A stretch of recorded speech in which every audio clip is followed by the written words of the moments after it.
Good evening, everybody. Can you all hear me? Welcome to the February 12th of 2014 meeting of the Plain Township Zoning Commission. At this time, which is a couple minutes after 6 o'clock, we're going to call the meeting to order. I'm going to make introductions, beginning with myself, Terry Seeberger. I'm serving as the chair. To my immediate left is Patty Warnborough, who is our vice chair. And then to my right in order, we have Captain Dave Rochong, the immediate past chair of this board, Attorney Steve Harrison, Gary Benko, and Gregory Wolf. And then to our left, we've got Dennis Polk, who is our planning, zoning, and development director, and to his left, Stephanie Metzger. At this time, I'm going to ask Mr. Polk and members of the commission, are there any changes to the agenda? Okay, hearing none, the agenda stands as presented. We're going to go to the statement of the duties. And Stephanie, if I don't find it immediately, I'm going to cheat and give somebody else's. The Plain Township Zoning Commission's duties include the following. A, consider and make recommendations to the Board of Trustees of the Township with regard to amendments to the zoning text and map. The Zoning Commission does not have to approve to an applicant why his or her land should not be rezoned, but rather the applicant must prove his or her case for proposed change. Any amendment adopted by the trustees becomes effective 30 days from the date of such adoption unless a petition for a referendum is filed within the 30-day period specified by law. The requirements for a petition of referendum are set forth in Chapter 519 of the Ohio Revised Code and Section 3501-38 of the Ohio Revised Code. Real quickly, procedure for conducting meetings. First, hearings are recorded to maintain a permanent record. That means everything that I say, other commission members say, and you say becomes part of our permanent record. 2, all testimony is given under oath. 3, all speakers must sign in and identify themselves by giving their names and addresses before speaking each time. 4, speakers are to only address the commission and must provide factual evidence. What that means is no talking and arguing back and forth from the podium to other people in the assembly. Everything is addressed to us. 5, well, and I just said this, conversation between the speaker and the audience is not tolerated. 6, the applicant speaks first and presents his or her request, and we're going to allow roughly 15 to 20 minutes for the applicant to make his case. Then anyone is supporting the application will have an opportunity to speak. What I call the secondary parties, it is somebody after the applicant who supports the application. We're going to allow 2 to 3 minutes per person, and I see maybe 100 people here. Hopefully, you folks will determine among yourselves the 2 or 3 or 4 best people to speak on your side. After the people favoring the application have spoken, I will ask if anybody opposes the request, and it will then be your turn to speak. In a perfect world, if there is a person who's been selected by the opponents to make the primary case, we will give that person a little bit of extra time to make their case, be that 10, 12, 15 minutes. People following the primary spokesperson are going to have to say what they have to say in 2 to 3 minutes. We will be liberal, but we may cut people law. The board members will then deliberate among themselves and determine what to do on the application. Just as a matter of procedure, what this board does at the conclusion of all of the testimony is one of the board members will move to approve the application. That board member who makes that motion is not bound to vote for or against the application simply because he or she put the motion on the floor. It will then be seconded. Again, the seconding does not bind the person doing the second. So we will then consider the application in the affirmative. I think it's now time to administer the oath, and what we'd like to do is administer the oath corporately. So everyone who intends to testify or thinks that you might testify, then now's the time to stand up.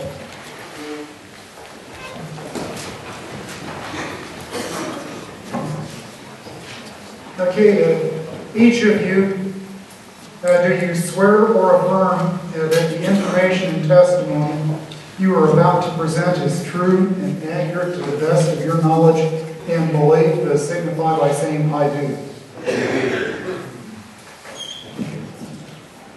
Okay, you may sit down. Before we get to the application, we have some business to conduct. First of all, we have the minutes of the January 8th meeting to consider. Do I have a motion? I move that we do the approval of the minutes. Mr. Chairman. Second. Okay, discussion? Stephanie, would you call the roll? Benko? Harrison? Yes. Rochon? Yes. Thornborough? Yes. Seaberger? Yes. It carries. Any unfinished business, Stephanie or Danny? Okay. It's time to go to our new business, which tonight is proposed amendment at 555. And I think everybody knows what this is about. This amendment was published by notice of public hearing. The amendment is brought forth by the applicant Finley Development Company Ltd. For property owned by CDF Holdings LLC. It's what is more generally known as the area that includes or surrounds the Edgewood Golf Course and First Christian Church. The application is for a zone change to R3 low-density multifamily residential district for approximately 32.6061 acres located on a vacant lot on Market Avenue North and 6900 Market Avenue North, known as permanent parcels 52-19286 and 52-19287. The property is currently zoned R1, single-family residential district, and is located in the northwest and southwest quarter of Section 10. Mr. Director, it is now the appropriate time to go through the RPC recommendations. Okay, I will read or summarize the RPC recommendation before we go to a testimony. On February 4, 2014, the Stark County Regional Planning Commission considered the proposed amendment, and their recommendation is approval, and let me go through the bases given by them. And as you all recall, I believe they recommended an approval last time as well, but here it goes. 1, the area surrounding the tract in question consists of primarily single-family residences with some areas of undeveloped land interspersed throughout. Multi-family housing exists further to the north at Apple Grove, and there is a commercial area to the south at the intersection of Market and Easton. The southwest portion of the property is adjacent to the City of North Canton's jurisdictional boundary. 2, Surrounding zoning includes R1 and to the north, east, south, and northwest. To the southwest in the city of North Canton, zoning is a mixture of residential 1, family, large lot, office, building, and residential multifamily, and beyond that. 3, the property is the location, not all of it, some. The property is the location of the former Edgewood Golf Club. According to the application, the purpose of this zone change request is to accommodate a mix of single-family, multifamily, and senior housing. 4, the site was submitted for review by the same applicant in August 2013, but the request at that time was to rezone the 2 parcels to R3 and R1A. Single-family residential is slightly denser single-family zoning district than the R1. RPC recommended approval of the zone change proposal, but the applicant withdrew its request for the Township trustees acted on it after this commission recommended denial. 5, the proposed amendment is very similar to the previous one. However, the applicant has removed the R1A zone change request and is seeking only to rezone a portion of the property to R3, which would follow a similar demarcation line as previously reviewed. 6, for areas with a central sewer system, minimum lot size is 15,000 square feet in an R1 district, and for the R3 district, minimum lot sizes are as follows. Multifamily housing is 5,000 square feet per dwelling unit. 2-family housing is 10,000 square feet, and single-family housing is 8,000 square feet. According to the County Sanitary Engineer's Office, a sewer capacity study has been conducted and there appears to be sufficient capacity. However, any new sewer construction costs would be the responsibility of the developer.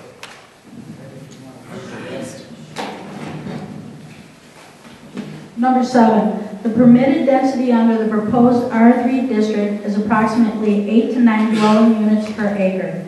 Taking into consideration land reserved for roadways and required 20% open space, this would allow for approximately 230 units. A conditional use permit will be required to build multifamily housing containing more than 4 dwelling units per building. In 2005, RPC recommended approval of a modification to a proposed rezoning of the 5 acres of land south of the tract under consideration. The applicant requested rezoning from R1 to R2, 1 and 2 family residential, but RPC recommended rezoning to R1A instead, which would be the less intensive and more compatible with existing well-established neighborhood density. The township denied the proposal, rezoning. Number 9, the Stark County 2030 Comprehensive Transportation Plan identifies the future land use of the area as park space with developed suburban living area extending beyond that. According to the Plain Township Mini Master Plan, this property is on the border of the Central Planning Area and Northern Residential Planning Area. Both of these areas include recommendations that encourage rezoning large parcels available for development to R6 planned unit development. However, while an R6 district would allow for additional development review authority, it would also allow for limited business uses and a higher density than what is proposed. Number 10, as Market Avenue is a state route, any development at this site will have to meet ODOT standards in terms of roadway access and improvements. According to the township, a traffic study has been conducted for this area, which found that at the present time, the site would not meet ODOT requirements to warrant a traffic light at Market. Number 11, while sketch plans have been submitted for the site, staff is only reviewing the proposed zone change at this time. Any future development of this site will require compliance with the Stark County subdivision regulations, including street connectivity, approved roadway design, divisions of land, and access to adjacent unplatted lands. Number 12, established planning practice generally encourages a gradual transition in land uses in terms of intensiveness. While the previous zone change request better incorporated this transition with the inclusion of the R1A zoning district as a buffer between the proposed R3 and existing R1 districts, it appears that the proposed R3 district is still an appropriate use of land as the tract is situated along the heavily used Market Avenue and is in close proximity to existing commercial uses to the southwest and multifamily housing to the north. Thank you very much. At this time, we will take a testimony. Before we do that, I'm going to add that whoever comes up to speak may, at the conclusion of that person's testimony, be asked questions by commission members that may have. Who is the primary proponent for the application?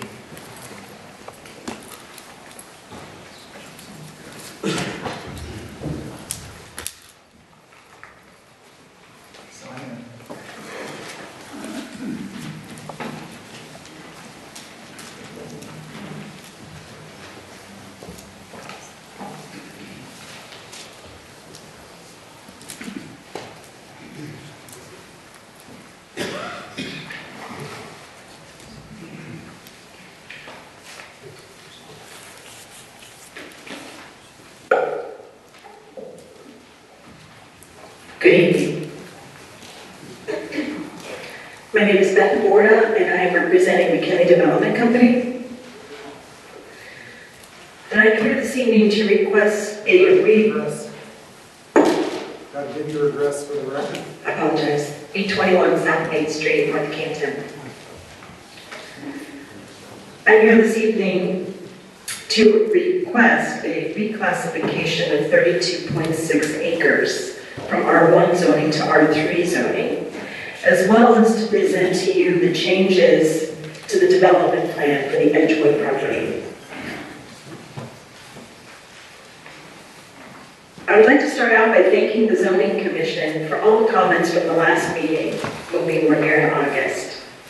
We heard your concerns, and we believe this new plan set forth this evening is reflective of the comments we heard from you, as well as from some of the residents. Can we stop for a minute? Is there some way to get a better mic down here? And then I can control it a little bit better, is that okay? I can hold it down here. It's just... Should I try it like this? Is this better? Are you all right with that? No, it's It's just really sensitive.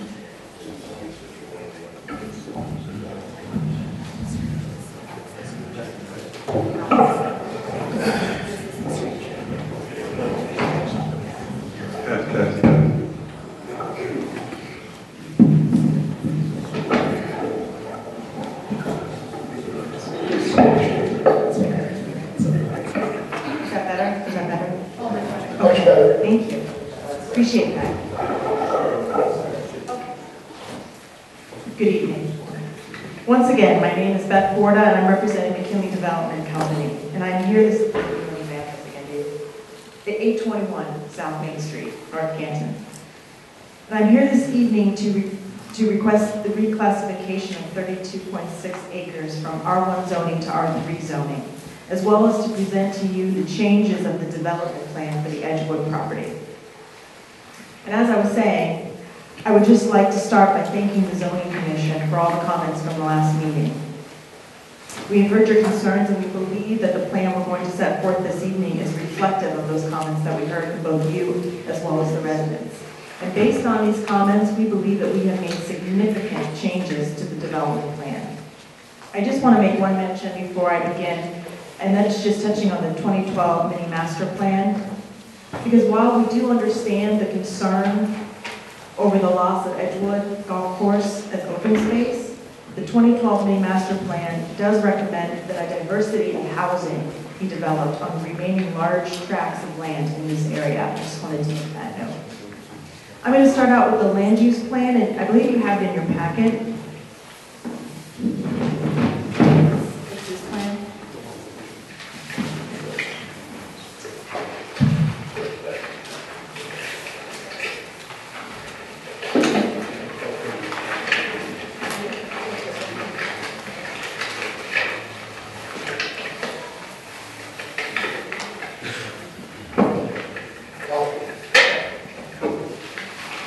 The main point that this plan shows that I want to highlight is that we are reducing our rezoning request from 114 acres down to 32.6 acres. This means that less than 30% of the entire project will be rezoned. And if you look on the plan, you will note the red line that travels through the plan. Just to note that we are continuing to partner with Stark Parks to extend the walking trail from Lexington Farms to the tunnel being completed by ODOT when Market Avenue is widened. So I just wanted you to have a good idea of the area that we will be rezoning, and just to note that it's less than 30%. So I'm now going to make you go to the other map. I apologize. What was the difference from last time? This time It was 114 down to 32. Okay. Roughly. And this is the illustrative plan. If you could.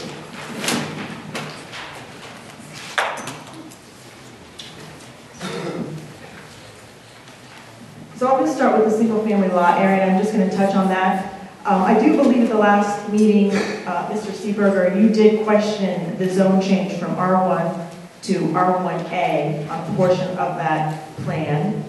And based on that comment, we did take another look at the single-family area.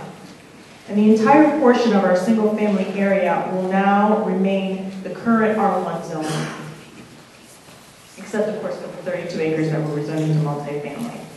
So therefore, the lots are larger. All the lots will be at the 15,000 square feet. And we have also reduced the number of lots from 99 down to 90. And we will strictly adhere to the current R1 zoning for our single-family area.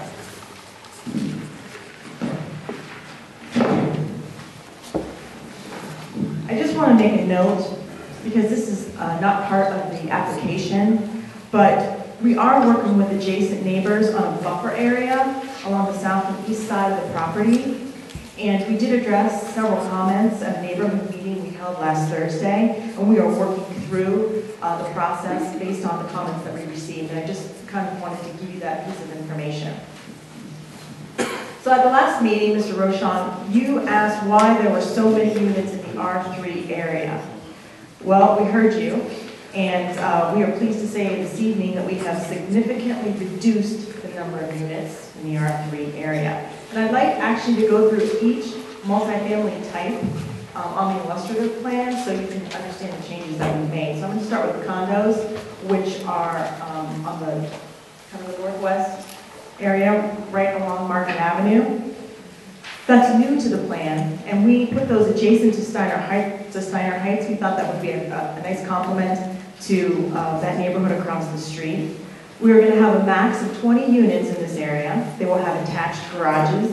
They will be only one story, and they will be for sale and not for rent.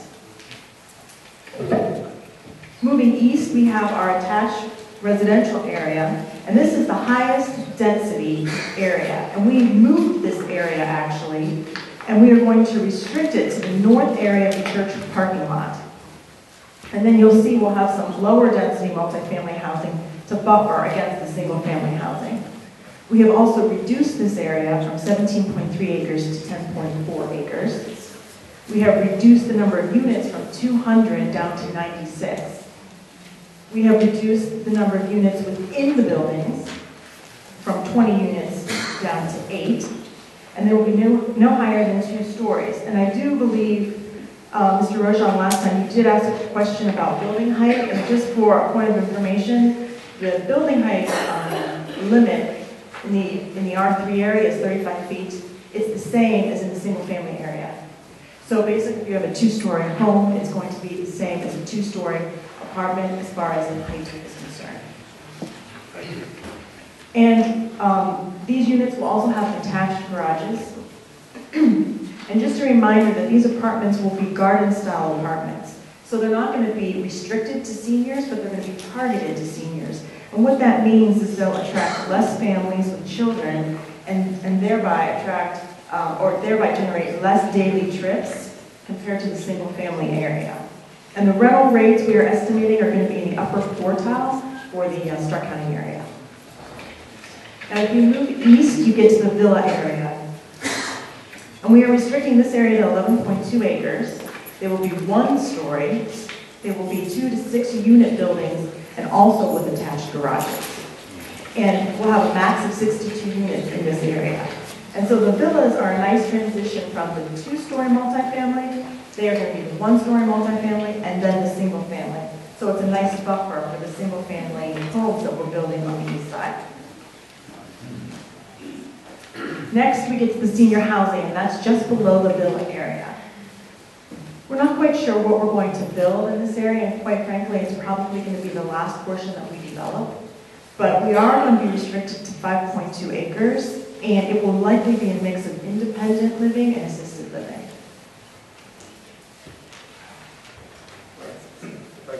Approximately how many units? We haven't determined that yet, but generally, I think maybe about 100. Oh, 75 units. You said 75? Bob said 75, so I said 75. Okay. We really haven't gotten that far. Well, I'm sure you have a number in mind that's going to make this project feasible. Right. So are you saying 75 would probably be the minimum?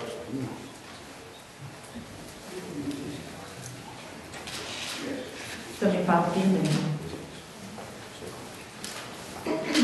That explains each area of the development plan and how it changes with the previous plans. Now I want to just touch on a couple of common objections that we hear, and I say common because they're typically objections that we hear whenever we develop a new area. So I just wanted to touch on them because they're really good things to talk about. The first one is property values, and we hear this a lot, and it is a good point.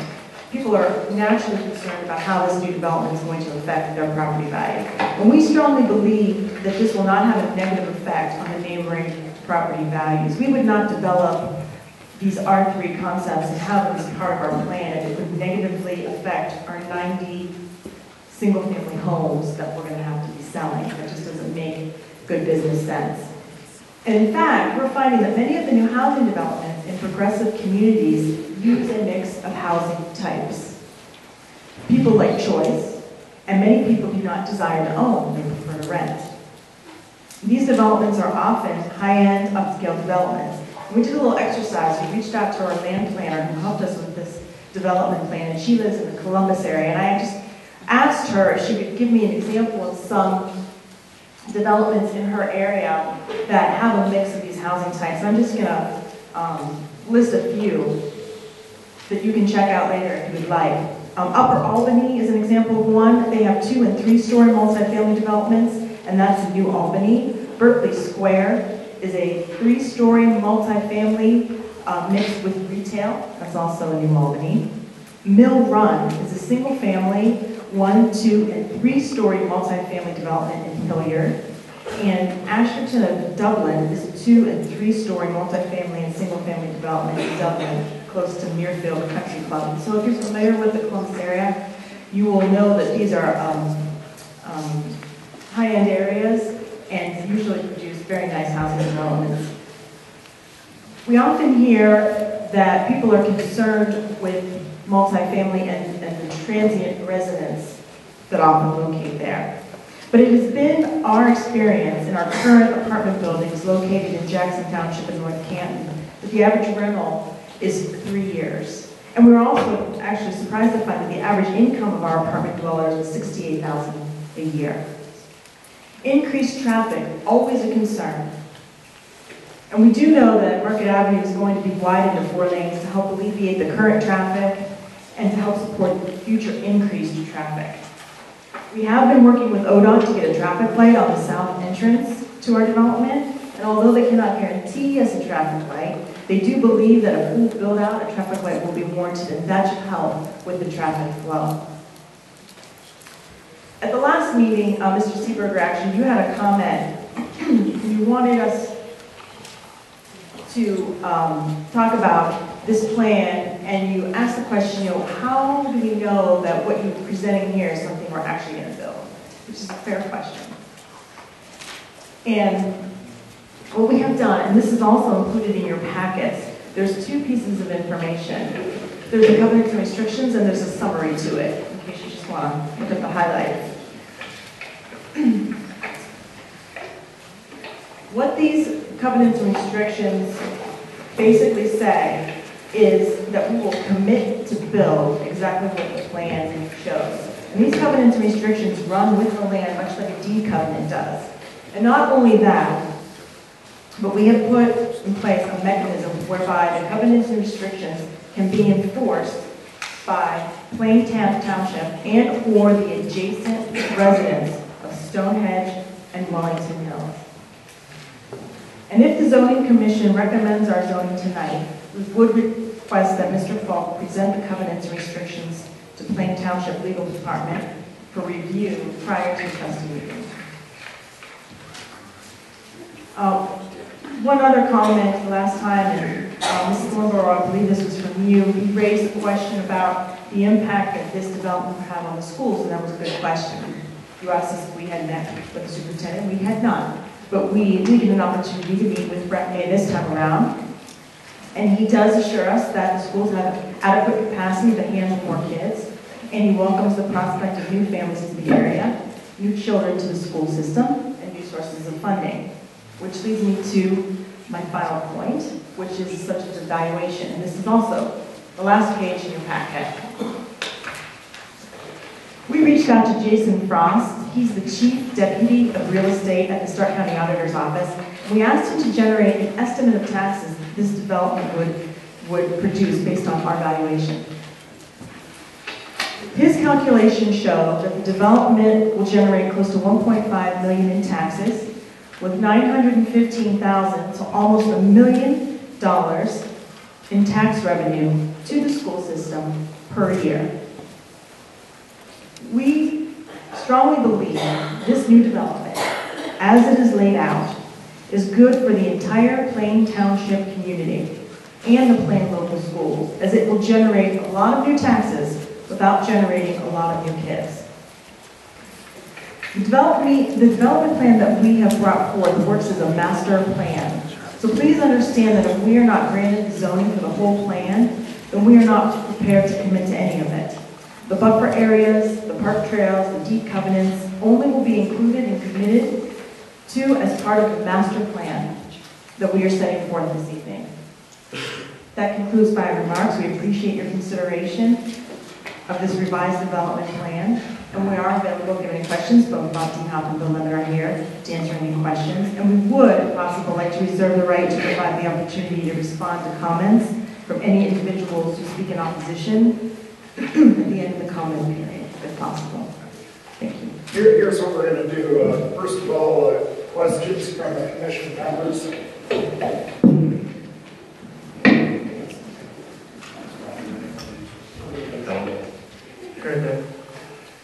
Excuse me, has the deed restrictions been or have been submitted to Plain Township for legal counsel review? They have not. The first copy is the ones that you are receiving this evening, but they are prepared and completed and ready for submission. Okay, so you're willing to submit it to a legal counsel? Absolutely. Okay, approved, okay. Correct.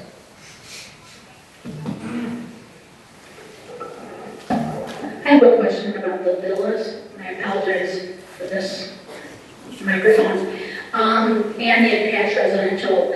Now, the condos you mentioned that they are going to be for sale, not rent. Correct. The attached residential, what is the plans for that? Is it just totally rental for them? Yes, those are rental. Both the attached residential and the villa areas are rental. Okay.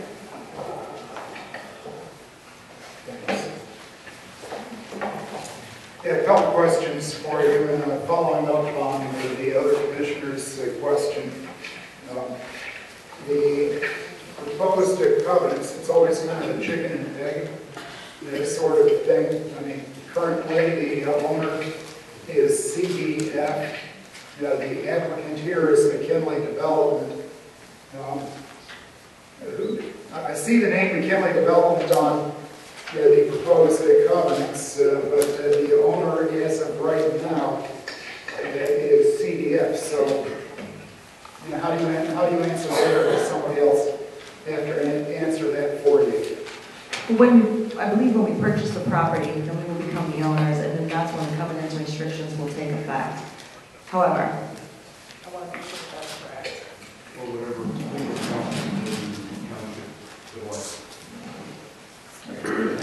I understand the conundrum, but I mean, it has to be clear that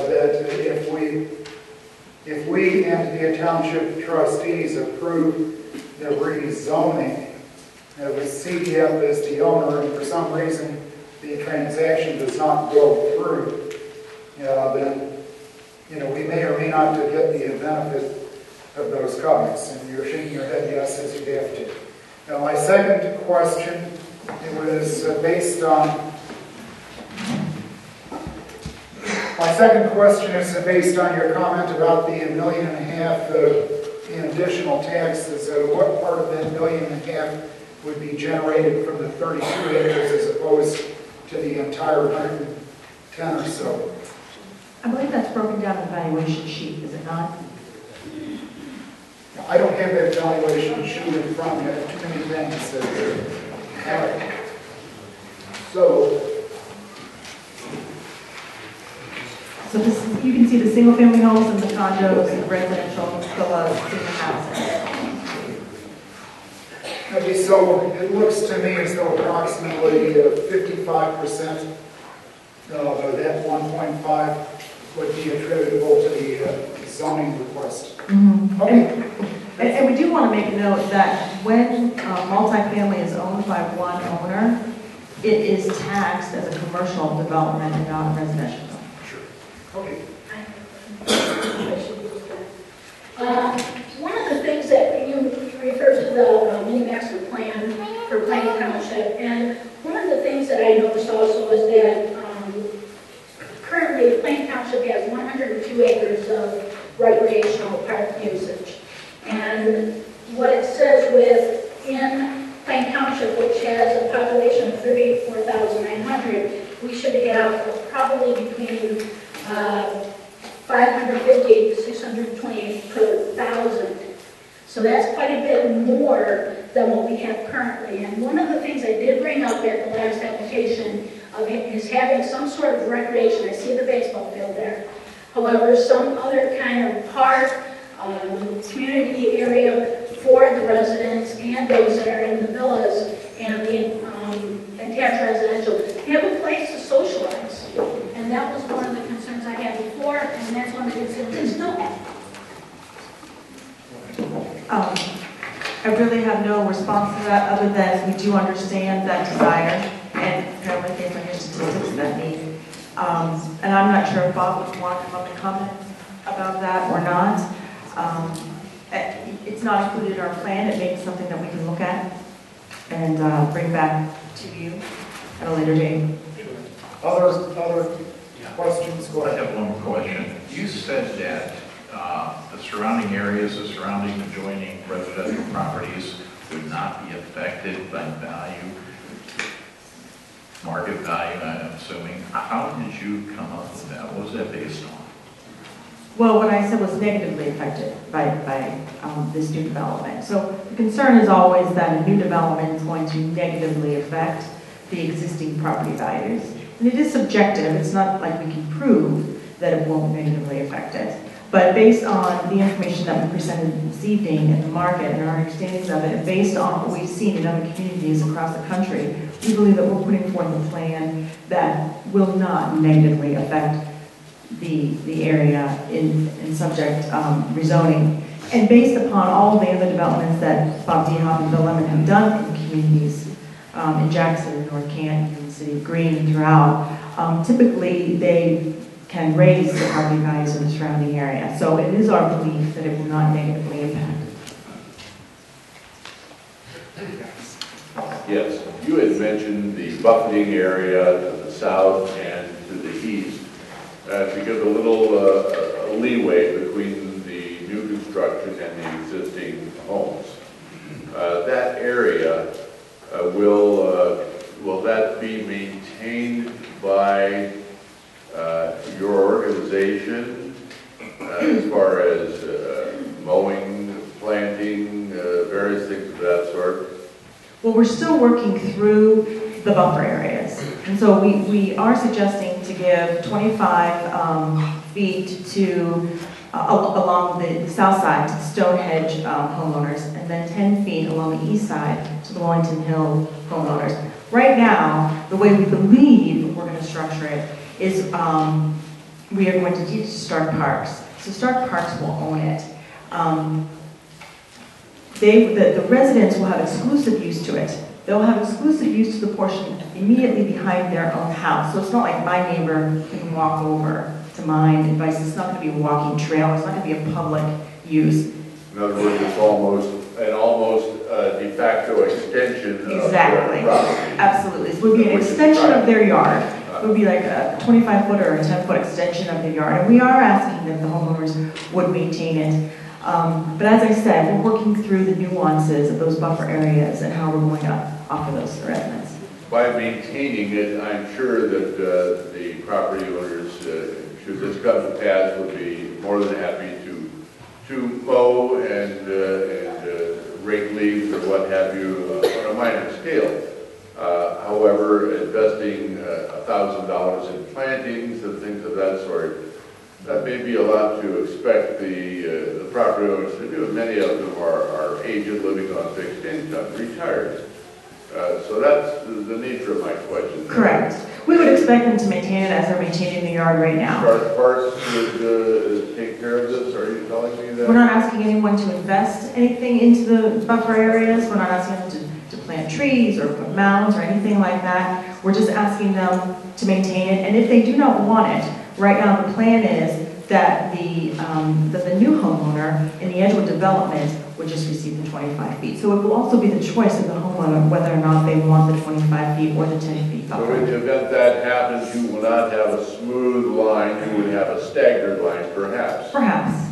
What if there happens to be, say, a very large tree, and all of a sudden that tree becomes diseased and it must be taken down, and one of the tree services come out and say, yes, we'll be glad to take that down.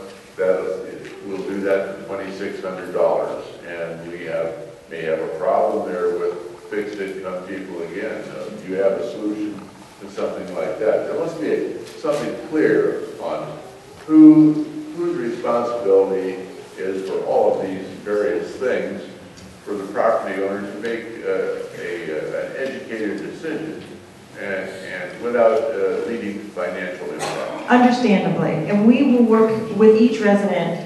There are some areas that look different than other areas, and we're happy to work with the residents and make sure that there's clear understanding as to what those responsibilities are. And we will also be putting together a buffer yard easement. And so a lot of those things will be addressed in the actual easement that the homeowner will sign. So it will be clear, and we do appreciate your comments. We don't want to add any extra burden. That's not the point of the buffer. The buffer is actually to just give a little bit more room. Several of the yards are encroaching onto the Edgewood property, and we don't want to take that away from the resident. We want them to be able to still enjoy those areas. And so that was really the purpose of giving the buffer area. But we do appreciate your comments, and we will address those with the residents as they rise. I did want to get that out, so it is on the record that we spoke about this. Thank you. On the buffering, okay, that is part of the property of the property owner. I mean, it would be like just an extension of the rear setback with an easement. Correct. So they would be responsible for maintaining it because it would be part of their property, right? That's how we see it right now, currently, yes. Okay. I have a question.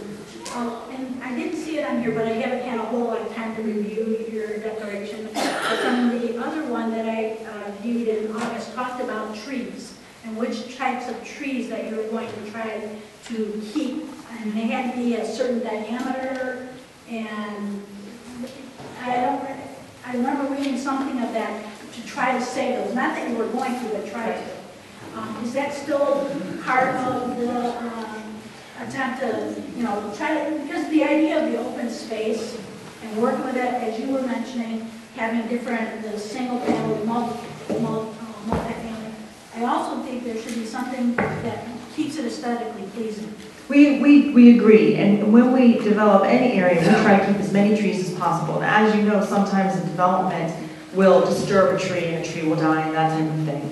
And especially the ones that are a little bit larger. We did commit, I believe last time, and I didn't comment on it this time, I apologize. We did commit to keeping the row of pine trees that are just north of the church. I think you're probably all familiar with them. If you look at the illustrative plan, the parking lot, the north side of the parking lot, right above the words private drive, you see that line of tree there is actually an existing tree line of pine trees, and we do plan on keeping those trees. Other questions? If not, thank you very much. Oh, wait a minute.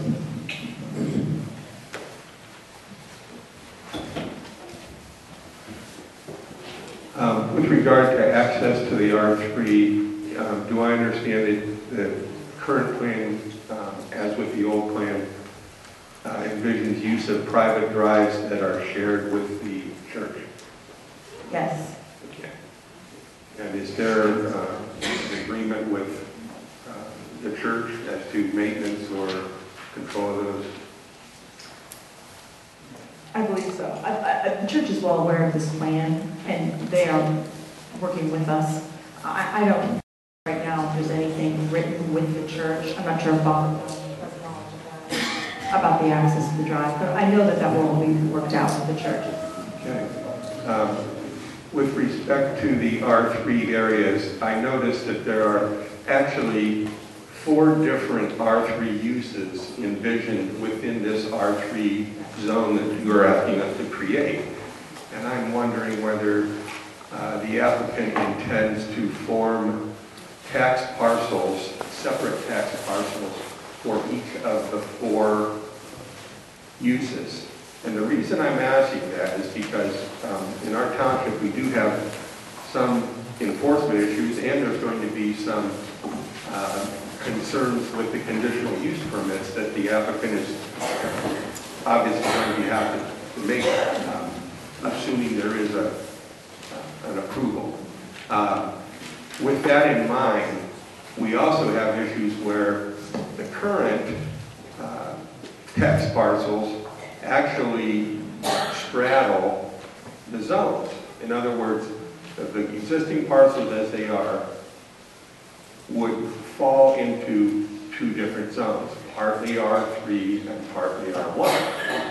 And so we have setback and other measurement issues and concerns. So my question specifically is, would the applicant agree to modify or at least condition the proposal on amending or changing the configuration of their tax parcels so that we have a separate tax parcel for the R3 portion from the R1 portion, and additionally that the R3 uses, the 4 different ones, be on separate tax parcels? I understand your question. I am not the person who can say yes or no to that, so I am going to pass this to Bob at this point. Well, when he gets up here, he can. Okay. Okay. This question might be answered later. Very short question. At our last meeting, we discussed the possibility of emergency services, such as our sheriff's department for law enforcement, of course, coming into this area. Of course, our full-time fire department, and as well as the EMS for emergencies, for illness, what have you. In the event there would be some sort of a blockage or something, do we have areas, and you may want to say maybe conditional use, where the emergency services may enter from another area, perhaps not necessarily a qualified roadway, but an emergency type entrance or 2? We do have that on the plan.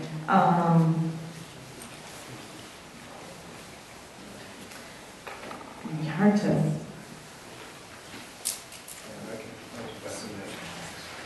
Yeah, that's right. That's right. It's by the senior housing area. Yeah. Okay. Do you have any, since our last meeting, any discussion with the sheriff in this regard, or the fire chief?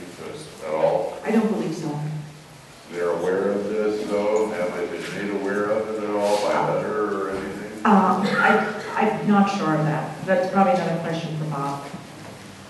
Thank you. Other questions?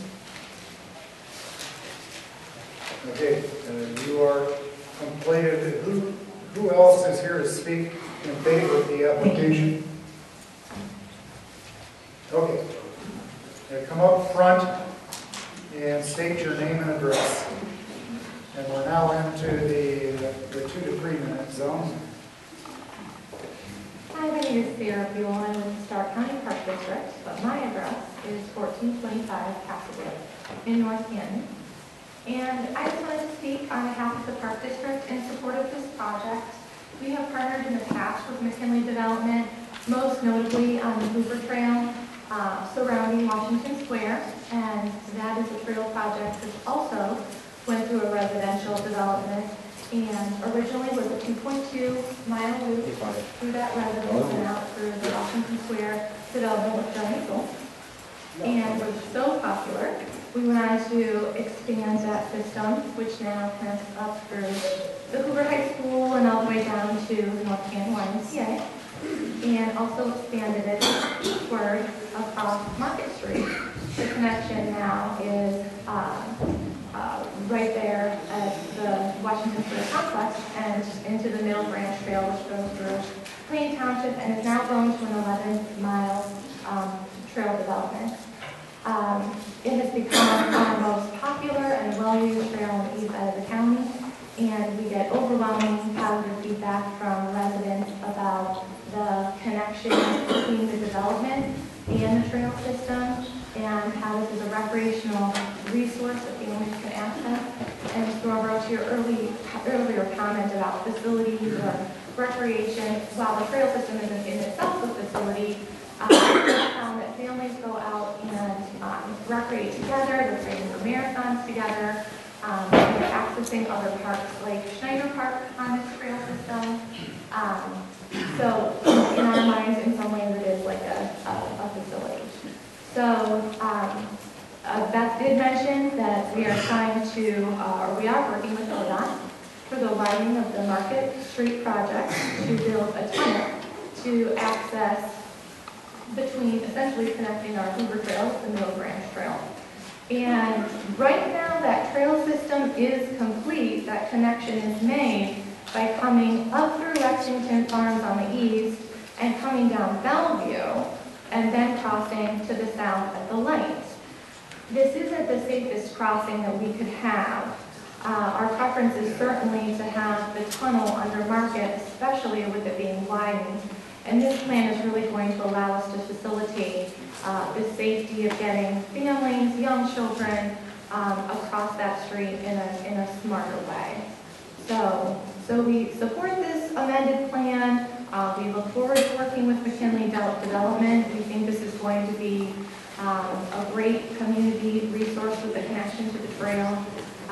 We have future plans to connect from the North Canton YMCA westward to the Kent State Stark campus as well.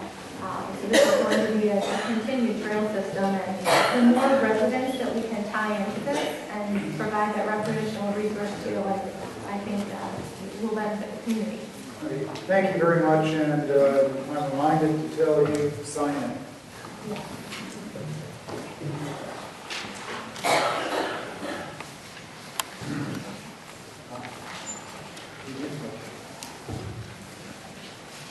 I have a question. The tunnel's not there yet, right? It is not there today, correct. Okay. The walking trails are not there yet. Whose responsibility would it be to build them, put the tunnel in, and maintain the trails? We have a grant from ODOT, and it will be ODOT's project for the actual construction of the tunnel, as well as the widening of the road. That will all be bid out and part of their project, with the Stark County Park District having an agreement with ODOT, which we've done many times before on similar sized projects. The trail system itself is a crushed limestone surface, very similar to what we have throughout the county, and that is Stark Park's responsibility to build and maintain crews of 20 people that are, their jobs are to do just that. Okay, so the trails will be maintained by the park fund The limestone trails will be maintained by the park in fund. this development? Correct. Okay. Okay, thank you very much. Anybody else here to speak in favor of the application? Okay, we'll now go to opponents of the application. I'll begin. I'm sorry, are you speaking in favor? Yeah.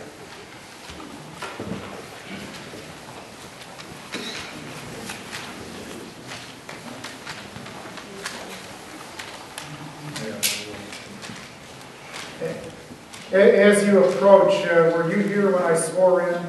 No, they sent me to the wrong place. They told me to go to Canada. Okay, why don't you come up here? Okay, and I'm going to begin by asking you to sign in. Sure. Then tell us your name and address, and then I'm going to swear you. Okay.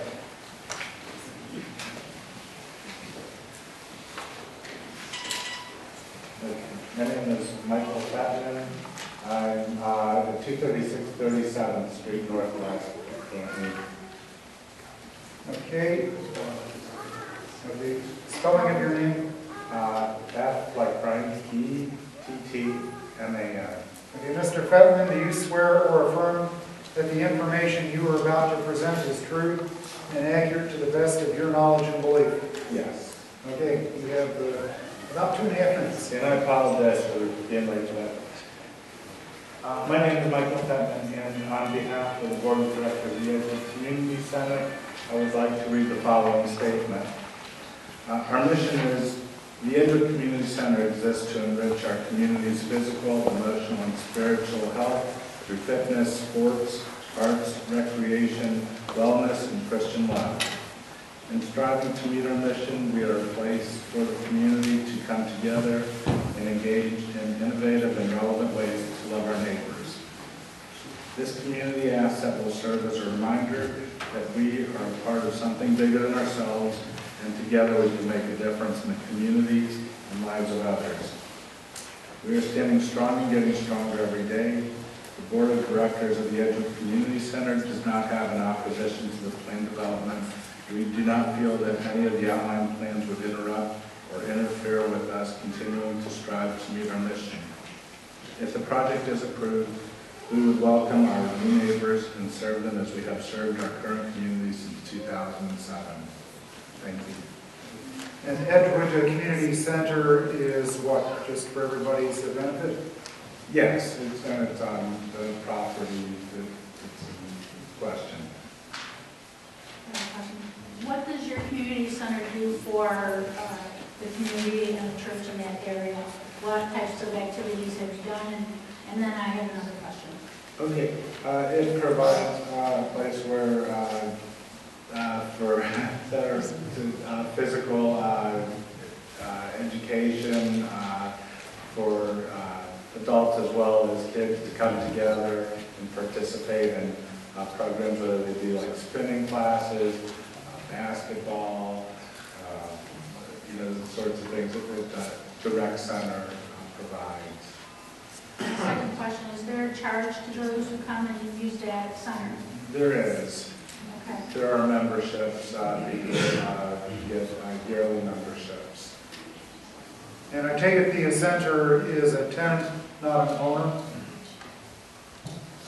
I'm not sure if I understand. I mean, does the Edgewood Community Center own any property at the site, or does it lease from the owner? I'm not sure if I understand. I mean, I understand the question, but I'm not sure if I understood how to answer. Because I really don't know. Okay. Well, my assumption is because the property is titled in CDF that you are speaking on behalf of a tenant and not an owner. Okay. Go ahead. Is your organization, is this a nonprofit agency and so forth? You say you charge people to... It is nonprofit, but it is to maintain the facility and, the expenses that go along with that. So are you assisted like through United Fund or various other philanthropic type organizations from a financial standpoint? This way, unfortunately, I don't personally have that information. I'm fairly new to the board and sort of got elected to read the statement and don't have all the knowledge to be able to answer that question. Well, I guess we're at an impasse here, aren't we? Yeah. No more questions, I guess. I apologize. That's okay, we accept your apology. Any other questions? Okay, thank you very much. Any other proponents of the application? Okay, now we go to the opponents, and have the opponents designated a primary speaker. No. Okay, well, why don't we have somebody to step forward and be the first speaker? I'll give the first speaker a little extra time, and then additional speakers are going to be a little more limited. And Mr. Williams, sign in, state your name and state your address.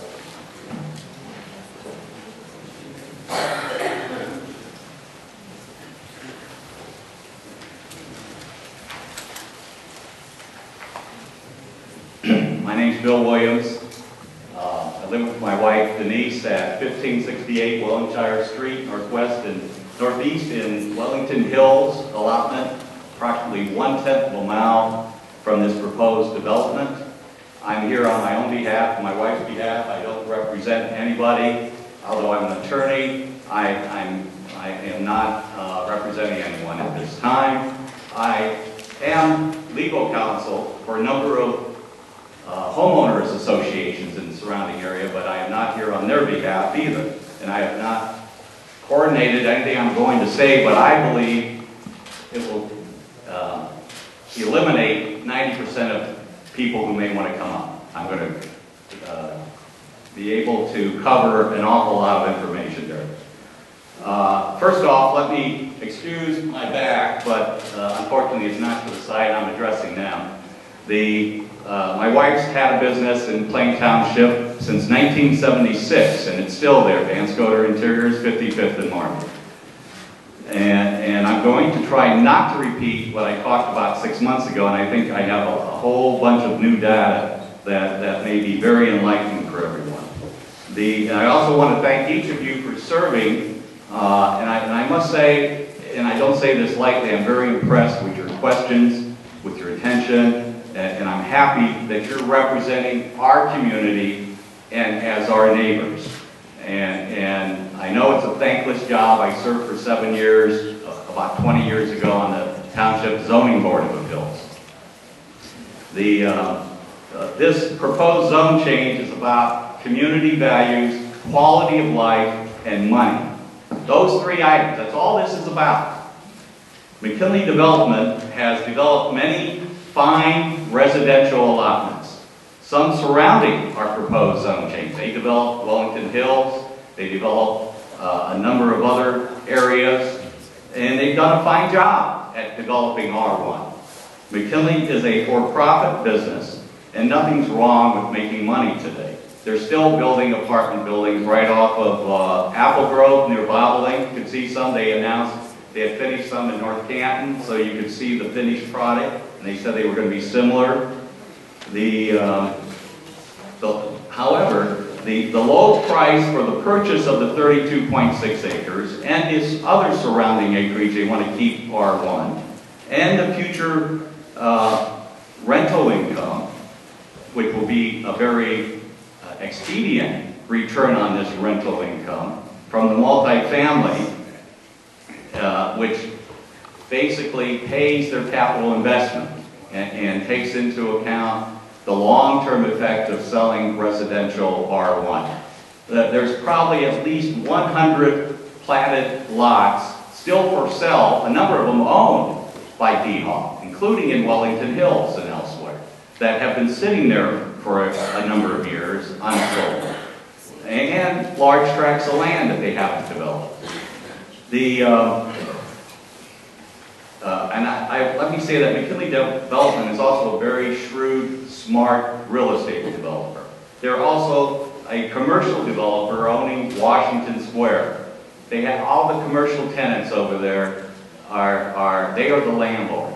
Now, commercial standard leases say if you increase the money, the profits, a percentage of the revenue, either gross revenue or profits, they get more money. So if you're going to add 300 people in the immediate area, they're going to shop nearby. So they're going to take in more money from there. They own across the street that big open, and I'm not sure the amount of acreage, but it was described in the city of North Canton. And I was surprised to hear it's multifamily, not just office. So how many more people will be living across the street in multifamily? I would strongly suggest that this commission that is in place to protect existing land use and property values, that's your job. You're there on our behalf, representing everybody here, and there's today a zoning in place that they have the uphill battle to convince you to change that zoning, that they have reasonable use for the surrounding area. That's what they have to overcome.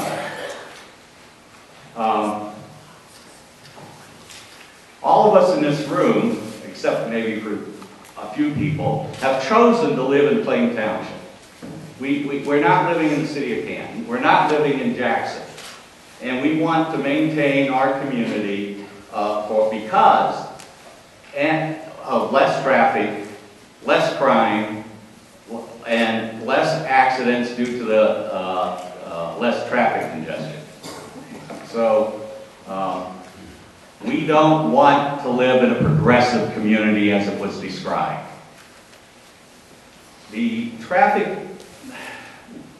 we need the following information, in my opinion, that we don't have. You addressed that there was a traffic study done. That traffic study, I just looked at it, I borrowed it. It's a 2012 traffic study.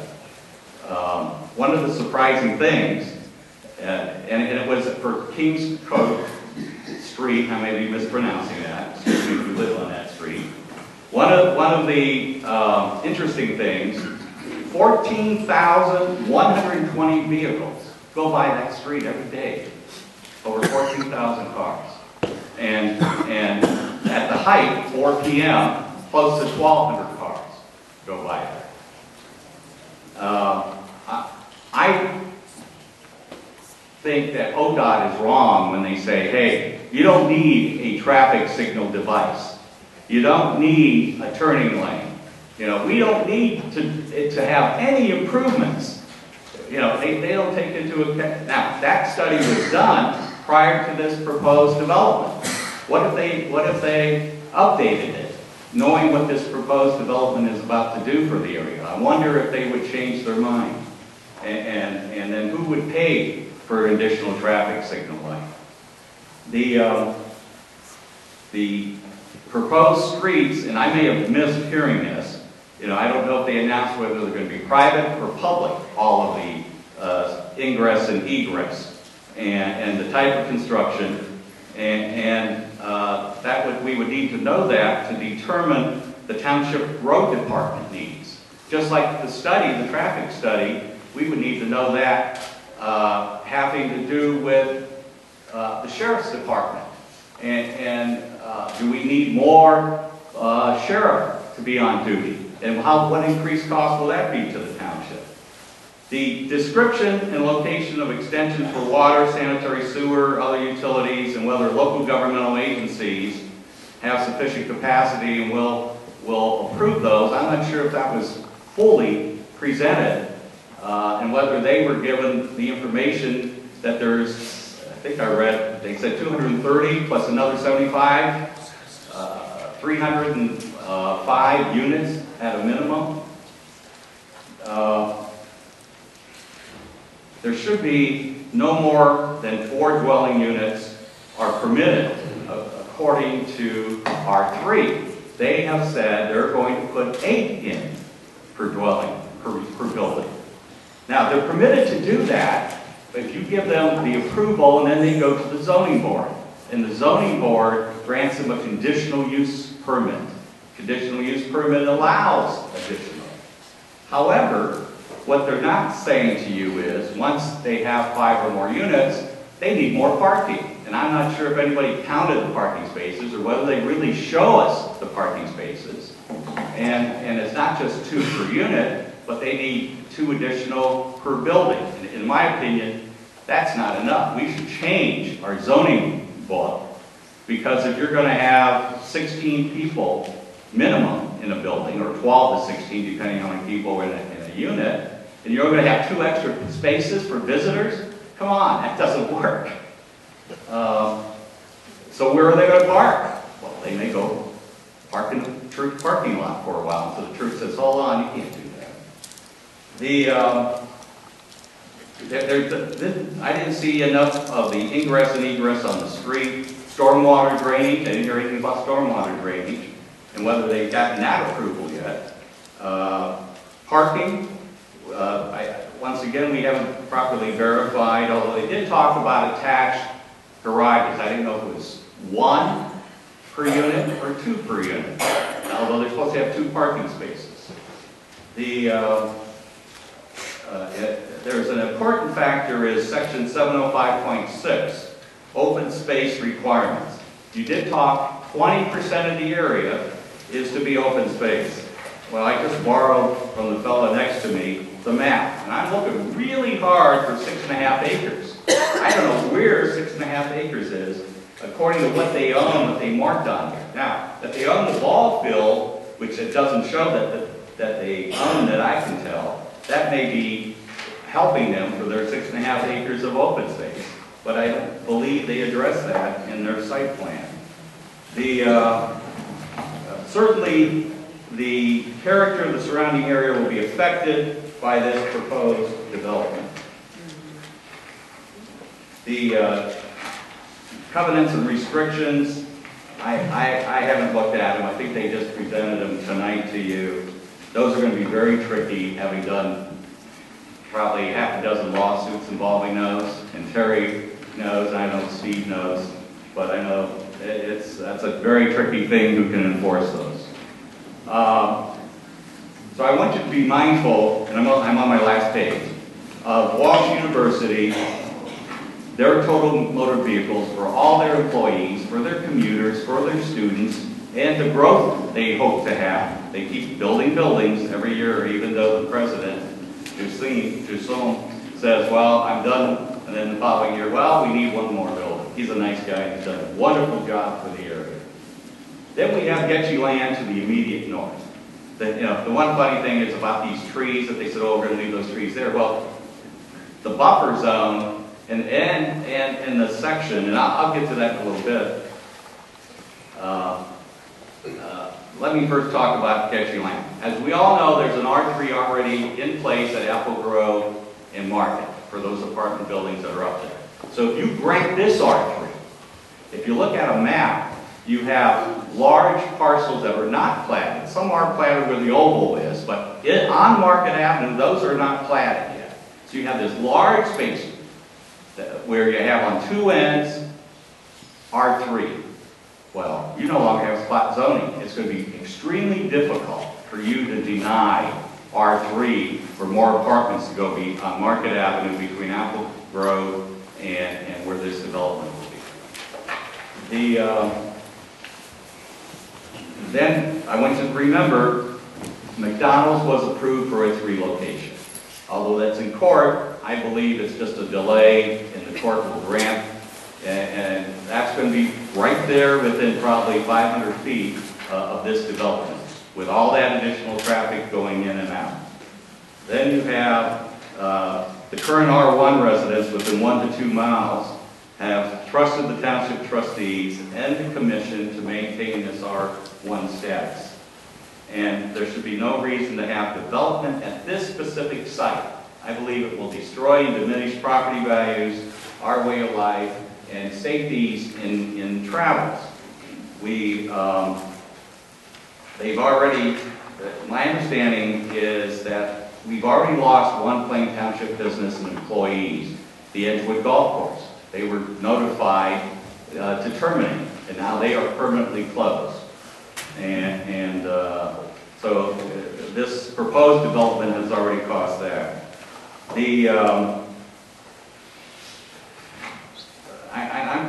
if McKinley Development has an option on the First Christian Church property, or already has a plan showing what they're going to do once the church goes under, or if it goes under. I apologize to any parishioners. I know they're still in financial bind. But if that church goes, all of a sudden you may have them back here again with additional requests. The buffer, Stark Parks talks about this buffer. Well, they talked about 20 employees, but they didn't address that they were going to maintain the buffer. In fact, it was the opposite. The adjacent landowners must maintain the buffer. And it's my understanding some of this buffer is going to be used for their trail. So I hate to be walking and if the landowner didn't mow the grass, you got a problem there. You may have to be jumping somewhere. The proper screening and buffer, the trees that are currently there are not on their property. That doesn't satisfy the zone change, so they have not produced what they were supposed to produce having to do with that. One suggestion that came to me is, as I heard Ms. Thornborough indicate that we need more parkland. Well, we do have Diamond Park, which is not in the center. Well, maybe the township trustees, if McKinley Development deems it so and they can't get the R3, maybe they'll like to exchange some of the land, move some of the park facility over to that 33 acres for part of the 33 acres over there, and they could have their development over up near Middle Branch where there's no traffic congestion, there's no other problems, there's no housing like it around there. You put their R3 progressive community there, and we can have our park. I'm certain the township might have an even exchange of the land, and everybody benefits. And I'm going to make something that I think will shortcut this whole thing. All those who agree with me, I ask you to stand. Don't applaud, so you may get the key. But if you agree, I ask you to stand. That's all. Mr. Williams. Any questions? Okay. Questions from the commissioners? You keep on saying that this ought to be turned into a park.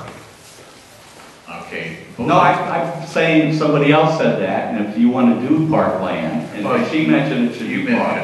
Well, no, let me correct it. I think there should be a balance. That was what I mentioned. Okay.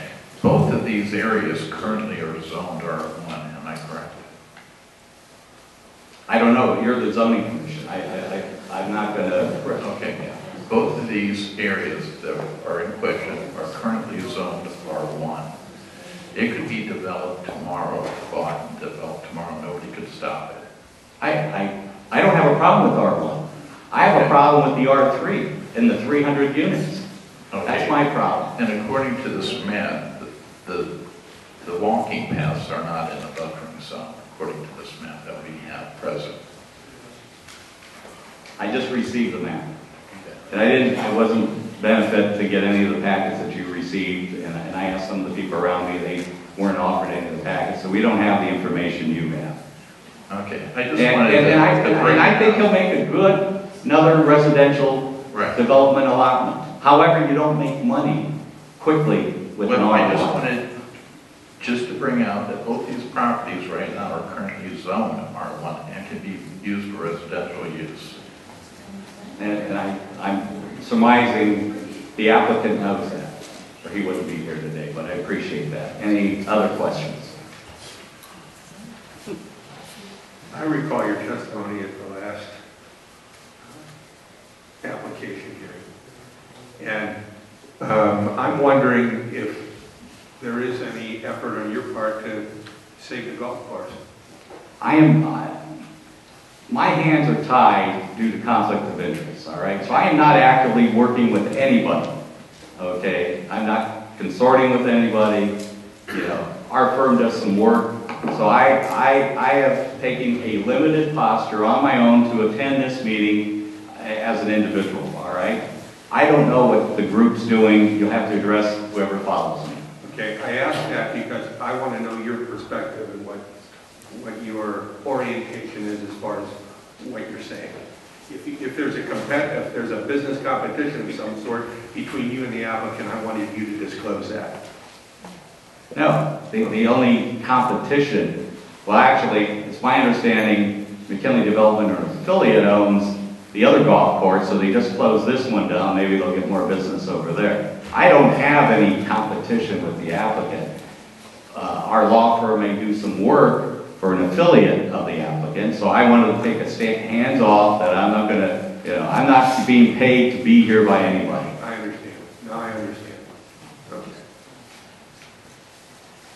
Other questions from I have one commissioners? other one. Go ahead, Steve. What your comment about open space and there being less than 20%, Well, I just couldn't see it on the map. I'm looking at the lake area that's in the southwestern corner of the property. That is not in R3, but it is open space. I consider open space, and they have 3 definitions in your zoning book. An area where you can occupy, you can walk on. I guess if they have boats there and you could go on the water, maybe that satisfies the definition. Seeing open space is not open space, that there's no houses. I'm being sarcastic. You wouldn't concede that the lakes are. What the lakes are, they're required for stormwater drainage. If they weren't required, they would build on the property. It's not a lake to view. You can view it, but that's not the purpose to have it. Thank you very much. Well, I have one more question. You said that the study on the ODOT was 2012, and there has not been a current study, or what I'm gathering is they are going to widen, I think, the market area. As I mentioned 6 months ago, and for years I've been following widening of roads, okay? They have yet to meet a deadline, ODOT. I can go back in their archives. You know how many years they promised the widening of Apple Grove? And they said, oh, it will be, I think originally it was supposed to be done in 2000. Then it was supposed to be done in 2002. It just takes forever. They just completed a year ago. They said 2005, they said 2010. Money, budgets, who has priority, where it gets spent. They could put this R3 in, have it done in 2 years, and it might be another 10 years before they widen that part of the road. I don't believe in ODOT promises. I just believe in what I see and when it gets done. Questions from other commissioners? Okay, hearing none, thank you very much, Mr. Williams. We are now going to go to other opponents, and I'm going to impose a 3-minute limit. Mr. Arlene?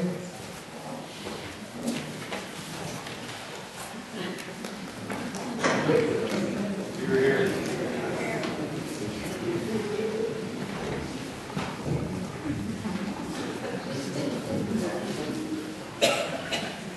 Sign in, name and address.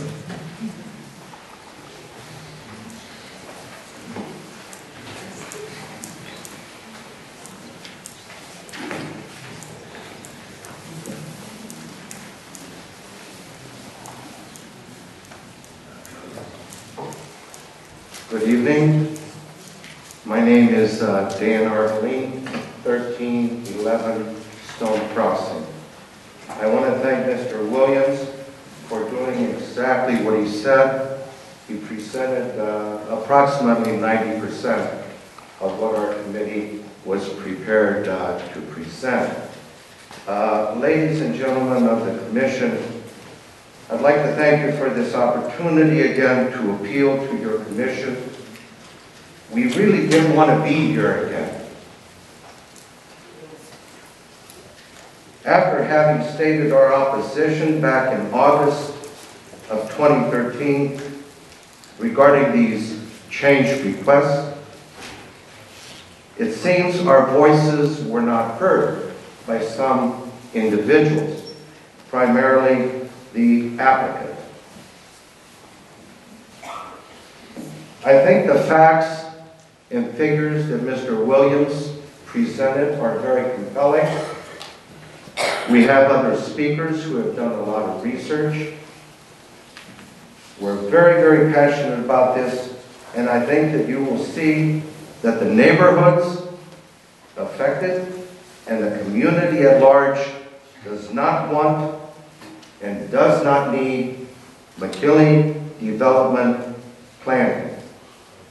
We don't welcome their proposed plan for Edgewood. We're faced with the same problems, very, very few changes. Ms. Warda was very, very courteous in answering as best she could. However, I counted about 6 times where she said these are excellent questions, issues that we will have to address, which they have not yet. Well, that just isn't good enough for us. It's not for me. And I think I speak for the vast majority. We don't want to wait and hear this, that, and whatnot. It's not going to happen. Period. Too many loose ends. And that's frightening. If I'm not mistaken, it seems to me that the McKinley Development Corporation, like Mr. Williams said, is encroaching heavily on First Christian Church property. They're talking about 114 acres now. Last year it was 80 acres.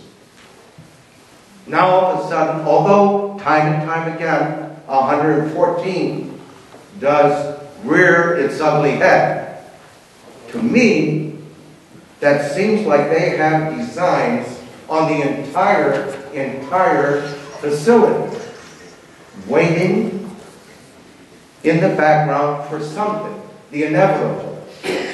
Well, that is frightening. What is going to happen with that church? And I feel very, very bad for the people of First Christian. I'm sorry that fiscally they have problems. We're almost at the 3-minute mark. Real quick. Thank you. I pity that tonight's meeting was in the dead of winter, in the dark, 6 o'clock, people eating, some people not home from work, parents taking students to functions at the school, retirees away from Ohio, and all of a sudden this plan is being ran quickly. This process has been speeded up tremendously. I know timing is important, but I have to be a little bit suspect with Mr. Dehoff and Mr. Lemon's timing of this hearing, and it is very suspect. In conclusion, our community's well-being is very dependent on you people.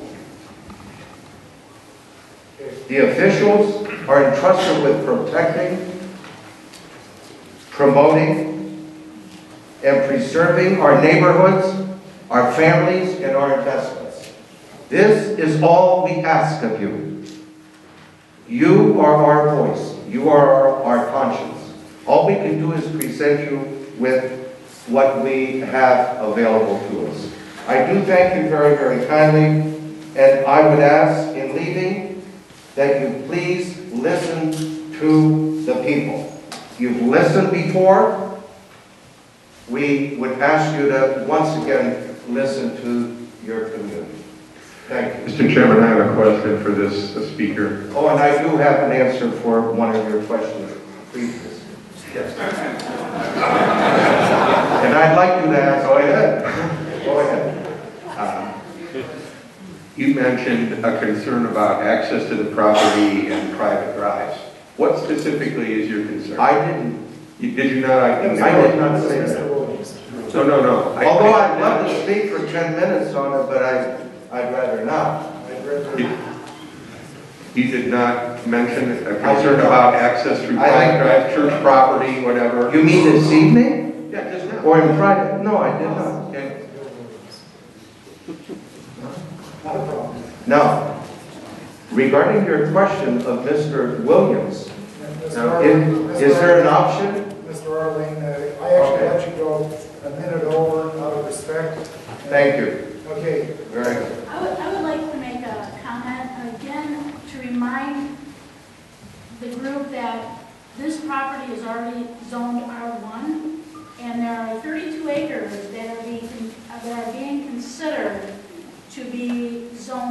agree. So I just want to make sure that everybody's clear on the numbers. Okay. Who is the next speaker? You, sir. Sign in, name and address. And I'm going to enforce the time limit strictly now. I'm going to be brief. Good. My name is Bill Fallon. I live at 6919 Deer Trail Avenue. And I found the original listing for my house prior to the church being put in. And the property was listed at $145 a square foot. Since that time, there has been that church, the golf course is closed. I had the exact same real estate agent come out, evaluate my property, and they said that it would be happy to be listed at $100 a square foot. It's a 31%. You kept your commitment. Thank you. Next.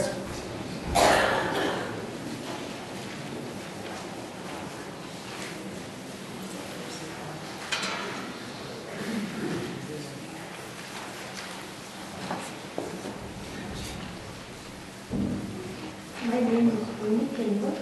My address is 7007 Market Avenue, North. That's in Canton, Ohio, 44721.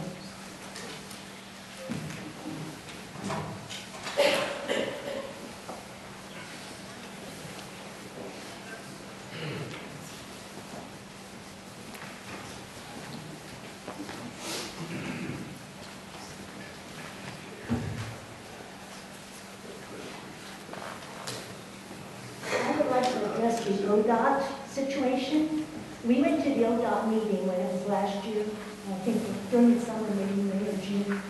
At that time, they told us that we would be contacted in October about the sale of our lot. I think they said 10 to 12 feet in from Market Avenue. We still have not received our contact. I mean, I know it's only 5 months later, but we still have not received anything about that purchasing that building. You're talking about the ODOT, correct? Yes. Okay, well, that's completely Well, separate. I mentioned that because, as you know, they're talking about expanding for Lane. When my husband and I, we go to church in Maxwell, which is just a very, very small community, but we go to church in Maxwell. We live right across from where they're going to be putting all these condos, or the condos, the R3, as you mentioned, the 32 acres. When we come home from our church, we're stuck in a line waiting for a police officer to okay us to be able to proceed to our drive, or to our street, because we live on the corner of Market and Amarillo.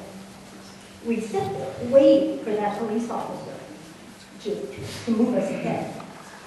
If there's not going to be any traffic lights there, and you're going to have people coming out of their private homes at the same time that church is doing this, can you tell me how long we're going to have to wait to be able to get around? And unfortunately, I can't, and many of the issues that are being brought before this board are frankly issues that are going to have to be dealt with by other bodies if there is an approval of the zoning application, such as ODOT, such as regional planning, such as building department, such as the Board of Zoning Appeals, such as the Board of Township Trustees. We are simply considering whether or not to rezone 32 acres from R1 to R3. But I understand your concern. I've been in that line myself, and we got another one over on my end of town, thanks to Faye's family. Wednesday nights also. Thank you. You're very welcome. Others to speak? Yes, sir.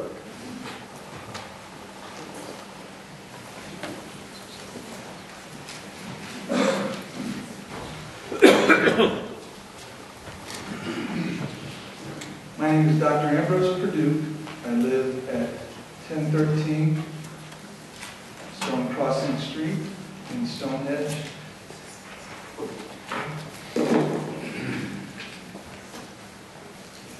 And I have the dubious honor of being the homeowner's president as well. So, talking to all of that I can contact my homeowner was not one in favor of the zoning request change of R3s. All of us buy homes in the area. We would like to see it stay residential R1. Many comments were the concern that the R3 does not fit in the area. The other concern was brought up, that I brought up, and that many of us spoke on our executive committee, was that we're concerned about the parcel between just north of Edgewood and flooding and the other side on Apple Grove, where there already are 3 there. You know, coming back in 5 years with another request of another zone change of that parcel that's north of Edgewood. Again, this does not fit in our area.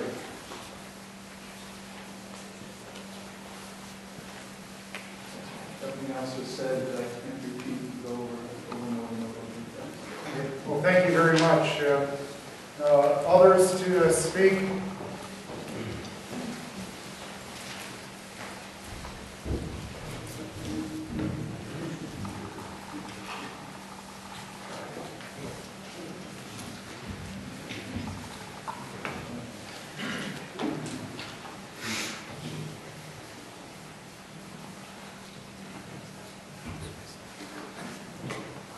My name is Gary Mall. I live at 7160 Deer Trail, and I'm not going to talk, hopefully not too passionately. I'm going to tell you my sources first before I speak, because I'm going to use some facts and figures. My sources are the Stark County Auditor's Office, the Realtors Multiple Listing Site, the Plain Township Zoning Department, where I got all my facts and figures. It took me a long time to put this together. It doesn't seem to be very available in general, but I have it. I'd like to just start by saying that, and so I'm going to mention quickly what I said the last time and not get into any detail, but it's the fact that there's been a traditional zoning philosophy for over 40 years not to include R3 in our immediate area. This would be the area from Schneider to Apple Grove, from Market to Middle Branch. It's approximately 5 square miles, 3,000 acres. There's been no zoning change in that area in R3. The only R3 that sits in there was built over 40 years ago. Those are the Englewood Manor apartments. And that is a spot zoning. If you look at the map, it's not a block where they sit, it's the apartment buildings themselves. So we've done nothing to change that. We may have some R3 down at Washington's Crossing, but as those of you on the board will remember, I believe the same people approached the zoning board previously when that was part of Plain Township, and they were denied, and they went to North Canton. And then that zoning was passed. So that has nothing to do with Plain Township. That's North Canton. Plain Township did not accept that, to my knowledge. What I really want to say is, many times in our life, we are asked to put our money where our mouth is. Well, I would like to put our mouth where our money is. I did some research. There's 683 homes in the residential neighborhood that surround the golf course, and they're all R1 single-family homes. There's 810 platted lots, and of course, some of those can't possibly be brought into a home site. Right now, there are 106 available lots. I don't know that they're sold, but they're not built upon in that same area. Now, if you round that 683 down to 500, just say 500 homes, and you take an average price of, say, $200,000 a home, you're talking about $100 million of investment that the people sitting back here have made in this area. And that is the reason that we do not want R3. We do not want to change. We want to preserve what we have spent our money and put our mouth where our money is. I would like to also add in closing that McKinley Development, and I'm going to call them our opponents because they oppose us in this. We have R1 now, that's fine. They're welcome to develop R1. They have that right if they buy the property. They have not bought the property. They're not our neighbor yet. So they're coming in from the outside asking us to change something that we don't want. So, I say, we do not want R3. McKinley Development has plenty of other property where they can build. They have 132 acres over by the fire station off of Easton. It's been sitting there. They have a lot of property down that's in Plain Township schools, but Canton, they have approximately 100 acres down in 62. You guys need to get into the auditor's office and look and see all the property and individual lots that they have for sale. There's no reason for them to come in and do this deal right now, other than the fact that they want to change it to R3. Let's see what they do if they don't get R3. Okay? All right, thank you. Thank you very much. We'll take a couple more speakers in opposition if there are any. Just, oops, come on up. Two people, you come first.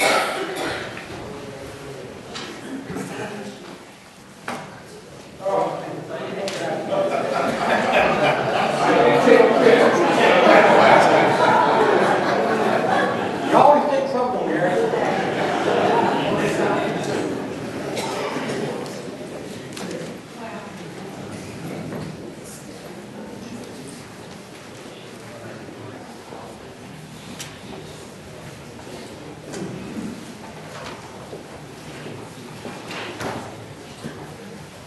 Hello, my name is Ellen Bonder, and I live at 1996 Summer Chase Road Northeast.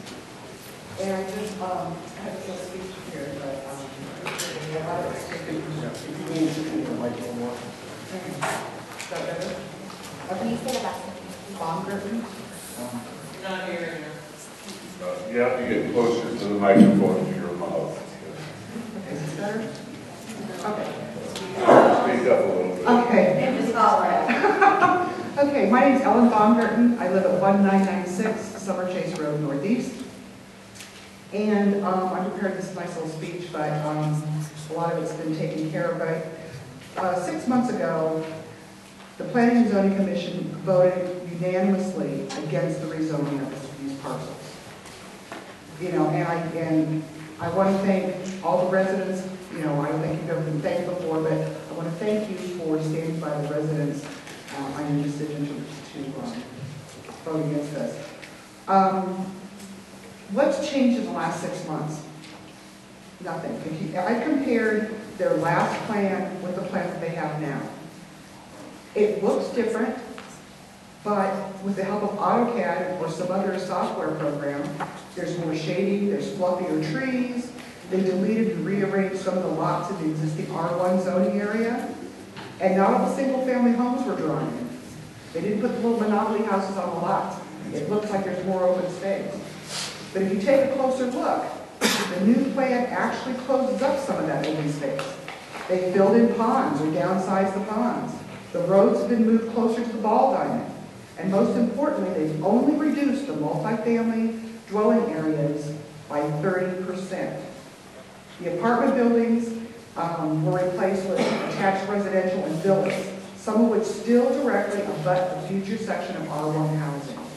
The land buffers of 10 and 25 feet McKinley refers to in their application are not going to resolve the issues that we're talking about.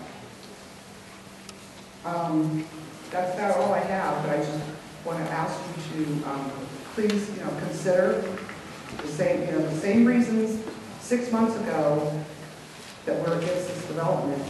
Nothing's changed. Thank you. Thank you very much. Why don't we take, how many more want to speak? Because I'd like to take just one more speaker in opposition. Mr. President, we have to be Pardon? we have some different subject that's not been talked about tonight, so Okay, we have the opportunity to speak. Okay, come We on have a lot up. invested into this. Come on up.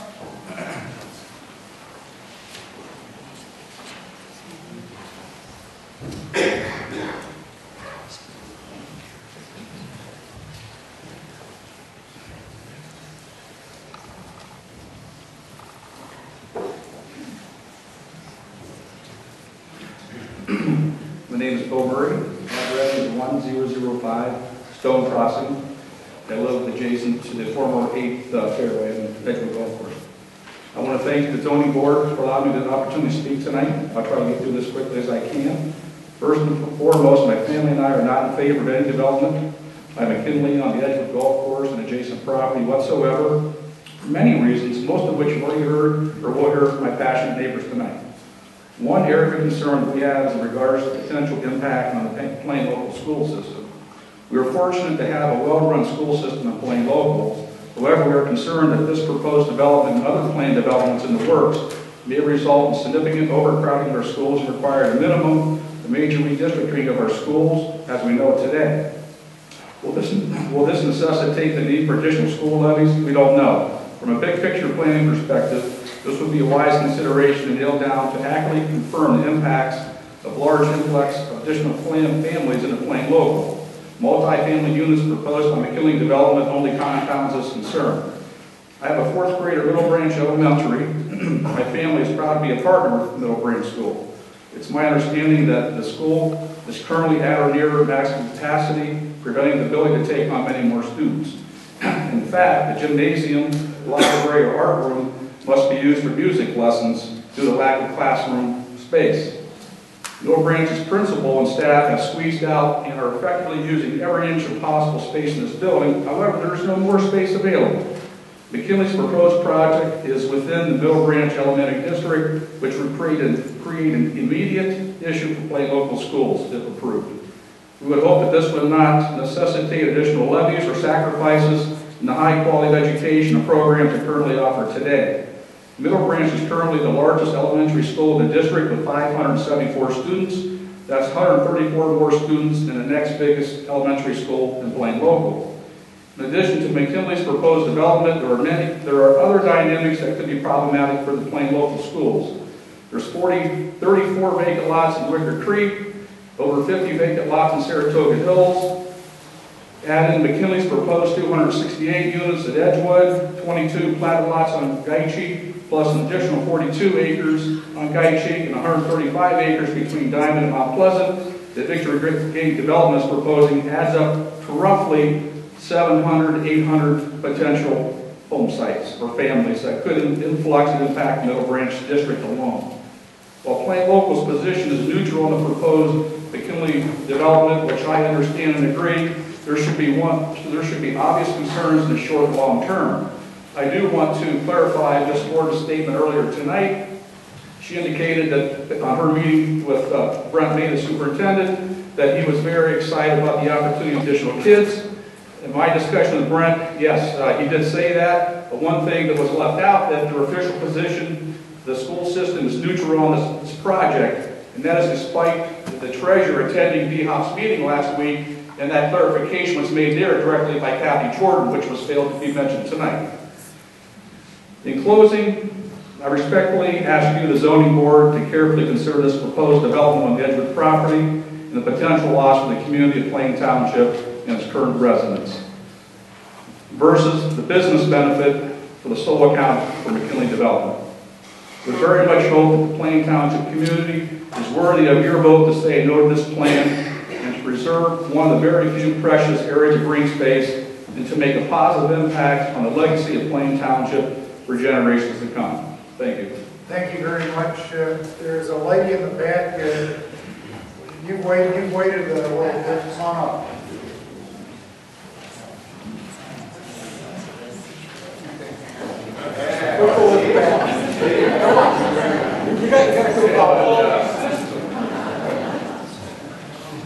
My name is Patricia Owens. I live at 1836 Summer Chase Road, Northeast, in Wellington Woods.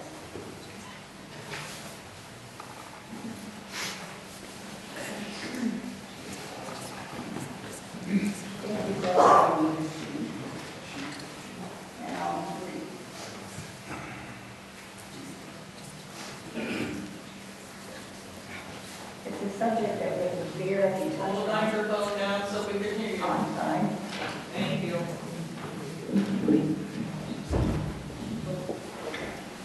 Better? What's your name again? Patricia Owens. Okay, and discussion is between the speaker and the commission. You may proceed. I wanted to speak to the senior housing and assisted living component. We have been told at another meeting that that was in the hands of a management company. My questions are, we're very fortunate in Stark County and Plain Township to have two nursing facilities that both have assisted living components. And there's a new one that just opened in North Canton, strictly assisted living. No one has addressed, this management company is supposedly building other facilities in Ohio, I guess one close to Hudson. They could not answer how many for sure apartments or residents there would be there. My question is, once this is built, will the facility be licensed? And by whom? Who will be providing the services to this facility? When you're in assisted living, that includes activities of daily living, nursing services, the potential for physical therapy, occupational therapy, all the meals for the residents. There's been nothing other than it's in the hands of a management company. Who's going to maintain the ownership of this once it's built? Will this stay in the hands of the developers, or will the management company own it? My question becomes, why would a management company care about our community that we live in? They're the business. When you zone or rezone to R3, does that allow a business to be operated in a basically private community? I don't know the answer to that question.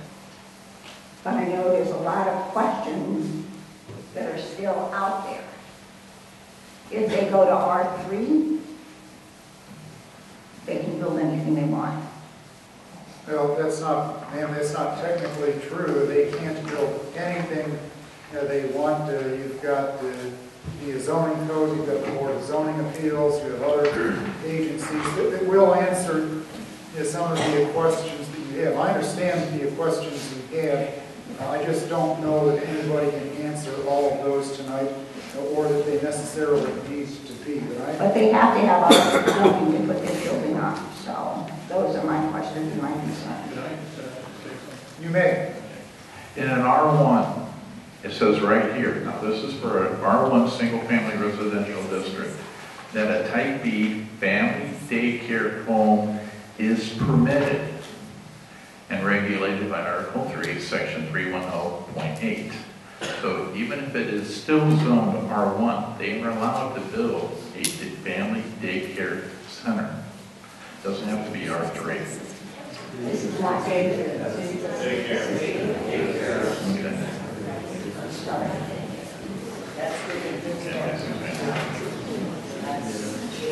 Hey, folks, right now it's between the commission and the speaker.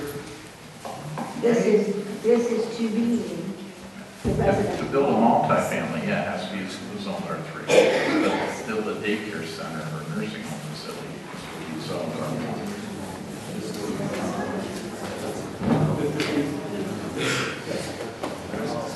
I believe Mr. Graham may be used a family daycare center is okay in R1, but not an institution for medical, but it is permitted in New York.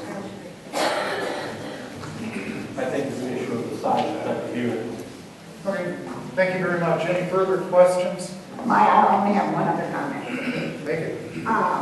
We all live in homeowners associations. When we buy our homes, we have to be in the association and pay for that on a yearly basis. We abide by the rules. We have laundry lists of do's and don'ts. You're going to have all these people that are going to be moving into the area who don't have to do that. End of comment. Thank you very much.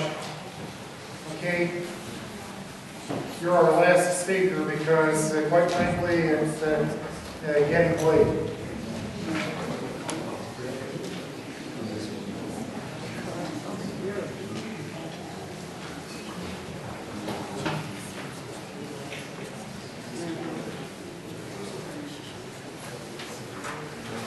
Okay, thank you very much. My comment was very brief, so we have about that. Just an observation. Oh, sorry, David Bewley, 1580 Eagle Watch, Wellington Hills. Sitting back in the crowd, 20 feet away from that map, I wish you could see that. If you turn that and looked at it and put it a little bit further away, if you want to see what spot zoning looks like, that's spot zoning. Okay, you've got R1 on the left, you've got R1 on the right, and you have a little cluster of high-density spot zoning. You're in a tribal group that I hope you know. What I wanted to talk about, that was just an observation. I want to talk about the 2012 Plain Township Mini Master Plan, which we all paid for. The trustees are trying to live by. As you said, we are way underserved with our parks. In our Mini Master Plan, the largest green space was at the golf course as recreational. Now, I agree, it's R1, but who would have thought, well, I'd like to see Bob, and I think Bob's even said in meetings that if you try to make this all R1, it doesn't make sense to build it out. And if the trustees knew that, I don't think the trustees knew that it was available for sale. And I think with collaboration with First Tee, we've talked to them, with different funds, organizations, I think we can make the golf course a go. The township should buy it, should operate it. It operates at a break even at worst. So I think it can be saved. I think it's important for the community, for our way of life, and to change it for that little spot zoning, which will destroy the entire community, all the way up to Apple Grove, because there's no way you're going to stop it once you start it here. I would just like you to take a look at that, and I hope you disapprove this motion. Thank you. Thank you very much. At this point, I'm going to allot 5 minutes rebuttal time, and it's going to be 5. Well, you have to do it in 5 minutes. Bob Degoff, 821 South Main Street, North Canton.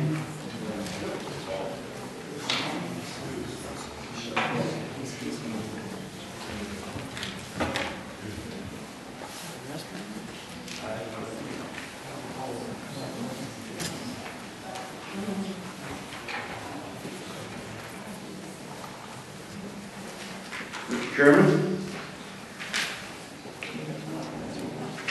Well, we've heard lots of residents opposed to our plan.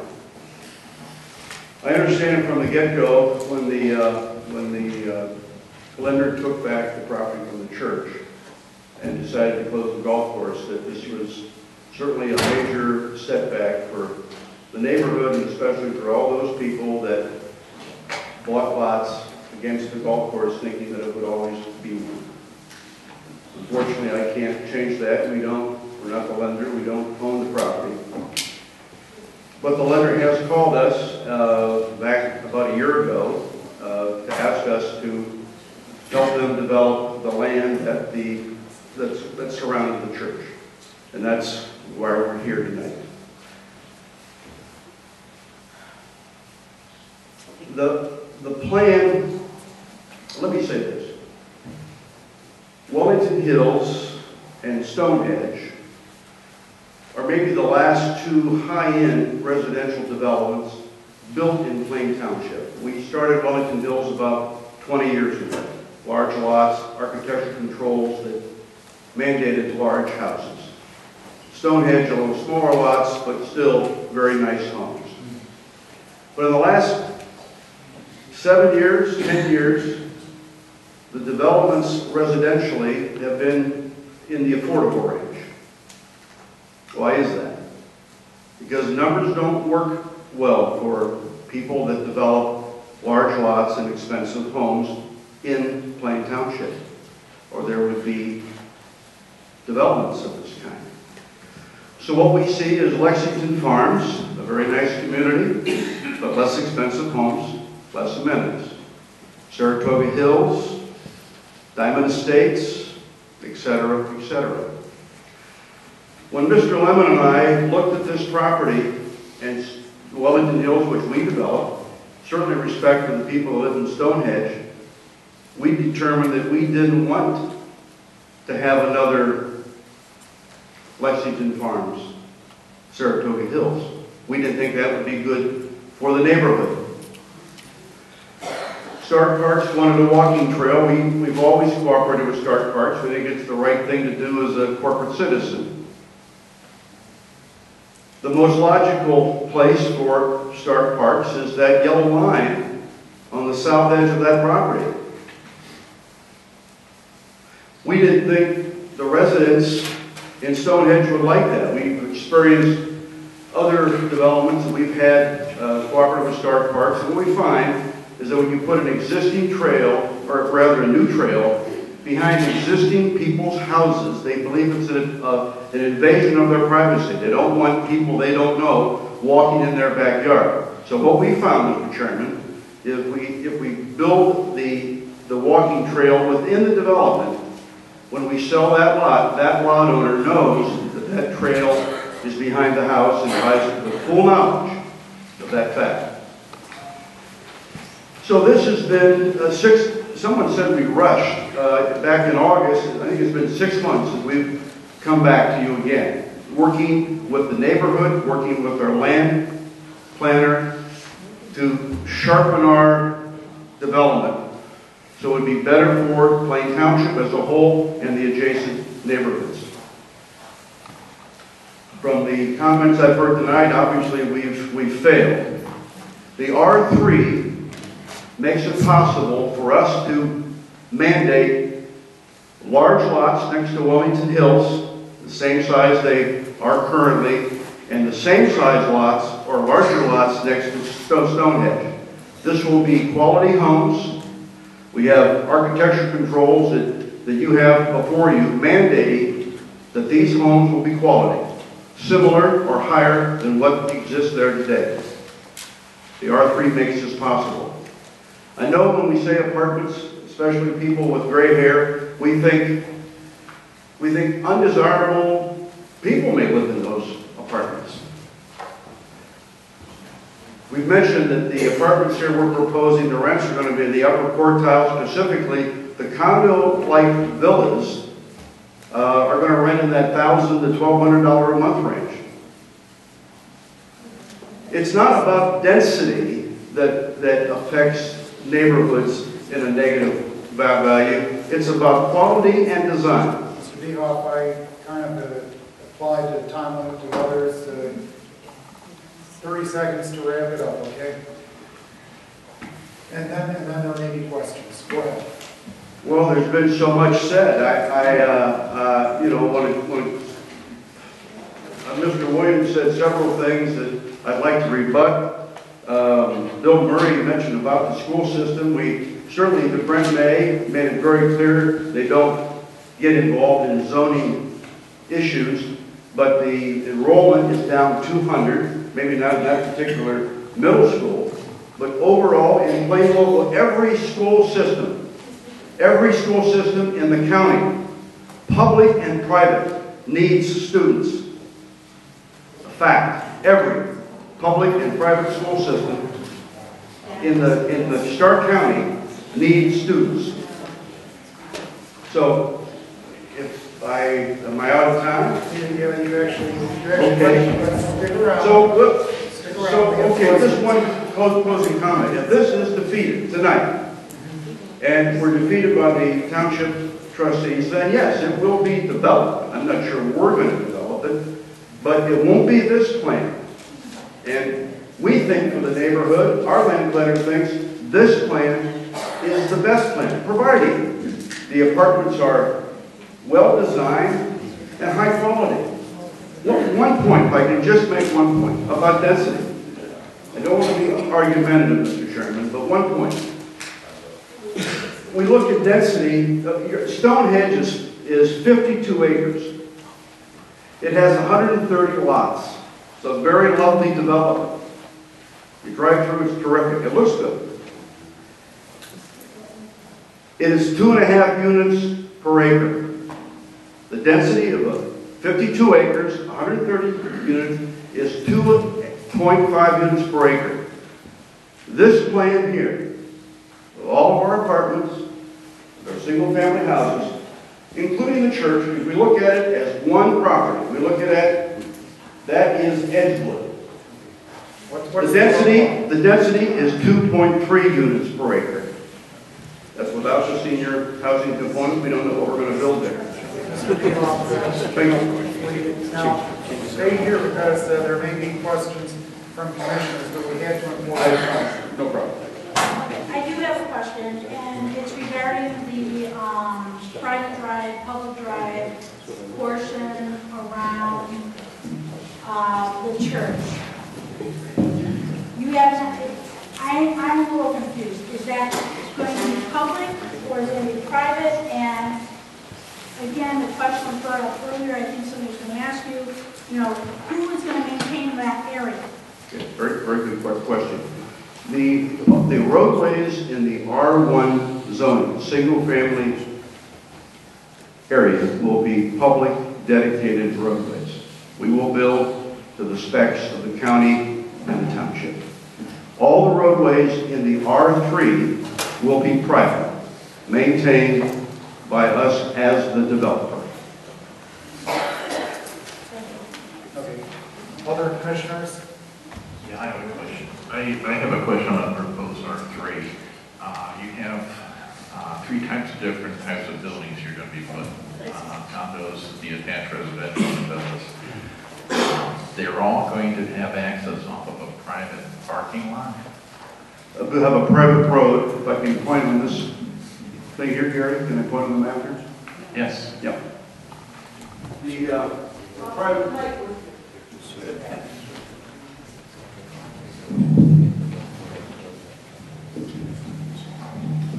The private roadway will begin here at Kings Coat, go around north, and then you see my finger, will be on the north side of the church parking lot.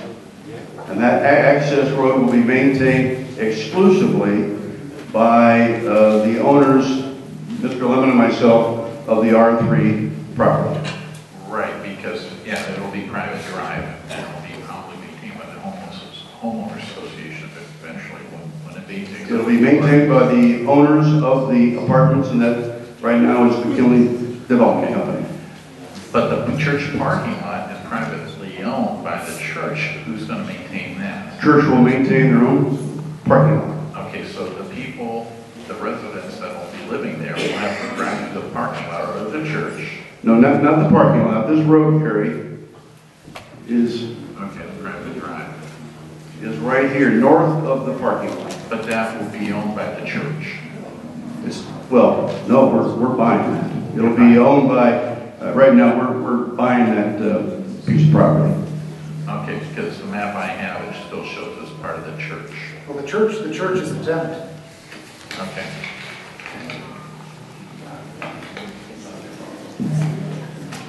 Mr. Harrison? Do you foresee the church being your tenant? No, never. We have no interest. You're not buying the church? No, we're not buying the church. That's, I think, what the confusion was with Mr. Zanko's question, that currently the proposed private drive along the north side of what is now the church parking lot appears to be outside of the zone change area that you are submitting, and therefore we're wondering, is there an arrangement with the church or with respect to that property? We have talked with the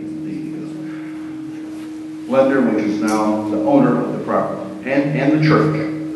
And if that is not owned in fee by McKinley, we'll have an easement to exclusively maintain that roadway right-of-way for our use. Okay, now would that come in conflict when the church is having services and the parishioners are entering and leaving?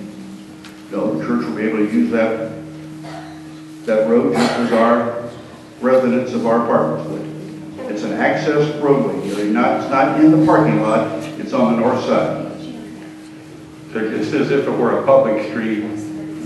Multiple users could use it. You're just saying privately it would be maintained by the owners of the proposed R3. That is correct.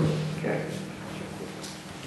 I had a question earlier that your colleague who presented originally deferred, and that had to do with the creation of permanent parcels that do not straddle different zoning districts. Do you recall my question? Yes, I do. What is your intention in that regard? Stephen, if there's a legal way to create separate parcels for our various apartment designated components, we will do that.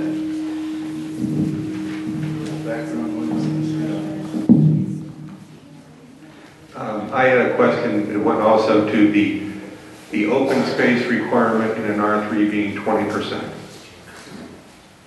And there was I thought, a good question from the opposition speakers. Where is that 20% going to be? Or is that one of the things that you're going to be asking to be varied by the Board of Appeals?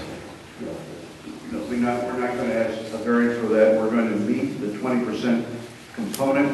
I think Mr. Rochon mentioned about fire and safety. When we submit for a site plan, as Denny knows, we have to go before Stark County as well as the Township. We intend to meet all the regulations when it comes to storm sewer, parking requirements, open space, etc.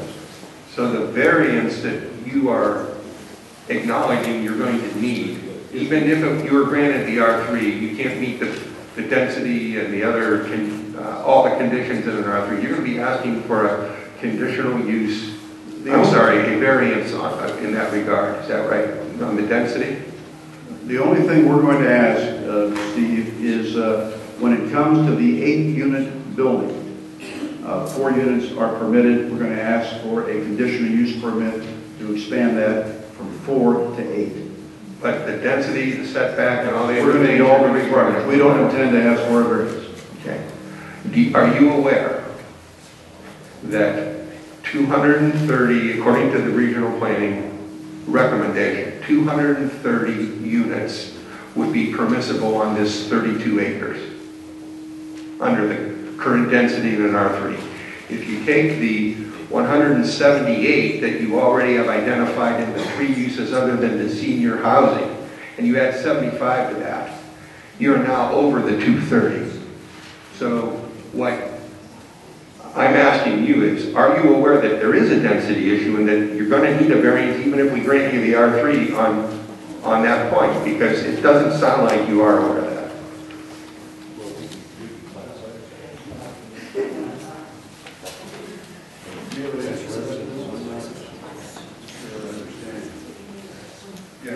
Denny, why don't you, do you have any comments?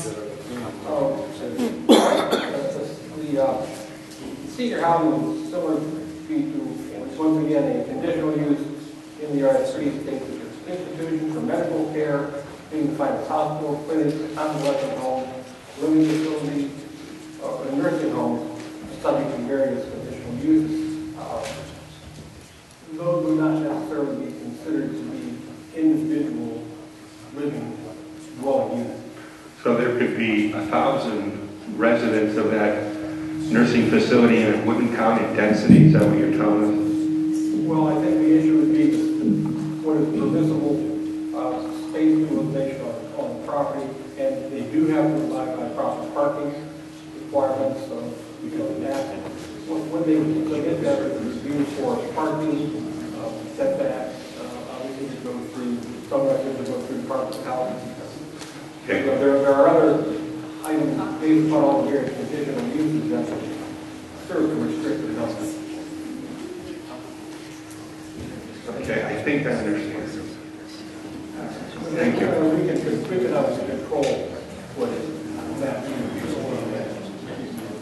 Questions from other commissioners?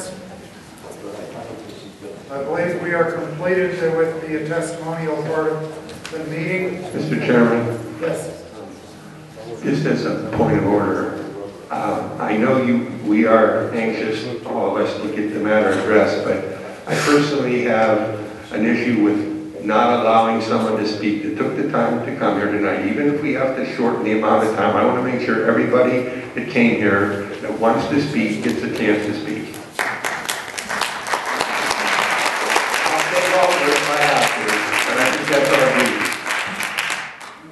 And I move we extend the time for testimony to allow people to speak if they haven't and want to.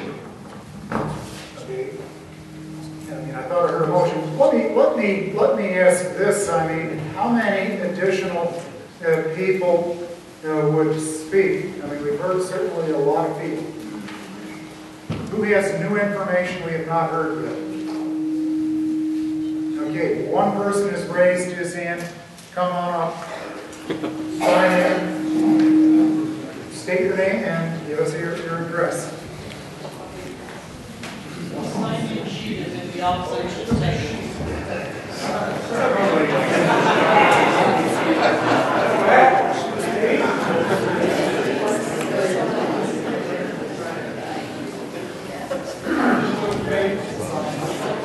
Okay.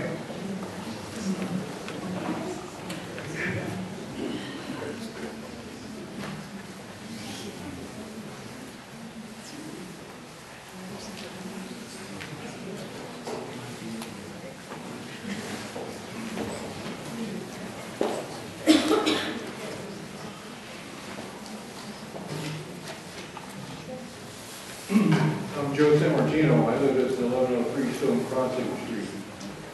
The only comment I want to amplify a little bit, Mr. Sean talked about the buffer area. And having been one of the original residents of Stonehenge, you know, I've seen all the homes built. I've seen how deeds have changed where they put in the smaller villas, but they're still, you know, owner occupied. And that's fine, and that our whole neighborhood there, you know, worked out pretty well. Even though it was all originally targeted for the higher end homes, we certainly welcome all those folks that moved in, and they do a very good job of keeping up their property. And having about 15 years living there, I had a chance to walk the Edgewood property many times as a golfer and just using the area. But these buffer areas, some of our neighbors already have well-groomed adjacent areas. And then the thing that I did notice is that the golf course management company has actually used some of those buffer spaces for dumping areas where they picked up branches and trees and cut down trees and some pretty ratty areas, including one behind my house that they've never maintained. They also put in some birch trees on elevated ground that actually flooded my property, and there's nothing I could do about that. So in terms of these buffer areas, I think if this proposal was to go forward and if Stark Parks gets involved in this buffer area, what I would really recommend you guys is that we take a look at all these areas that have been dumped on or been unmaintained, because they're really on the Edgewood property side of the property line. And if we were able to groom and grade those as necessary, especially, in fact, I talked to Bob Dehoff earlier a few days back about dead trees. You know, you've got these cherry trees that are 60-foot plus. They've been there since the 1930s, and now they're starting to die off. And what Mr. Rashawn brought up was, well, how do you get rid of those things before they fall over and crash into your house? And who's going to pay for that? So I think that's a real essential, issue for you guys to consider. I mean, I don't want to pay for a professional company to come out, and I have to pay for removal of trees that really were never my property in the first place. Plus, they pose a threat to several of my neighbors already. So do you oppose the plan, or are you in favor of the plan?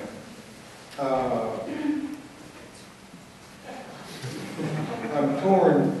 If it stays a golf course, I'm all for Dehoff and Lemon plan. We've taken so much damage to our house from golfers, and we've lost use of my backyard as an area to go out. Frankly, we could have been severely injured many times. Thank you. Thank you very much. Okay, now we're going to move to the motion part. Yes, Mr. Mall. Could I respond to something that Mr. Dehoff said? I mean, you gave him a rebuttal, right? I gave the proponent time for rebuttal because the proponent that bears the burden of persuading this commission. So I'm respectfully going to say no. I just want to point out that I thought was inaccurate. Okay, we're now at the motion stage. Do I have a motion from one of the commissioners to approve the zone change as submitted? For purposes of the routine discussion, I move for the adoption of the proposed zone amendment as modified, so that if approved by the trustees, the applicant would be creating permanent parcels that do not straddle any zoning district lines, so that each parcel is in only one zoning district.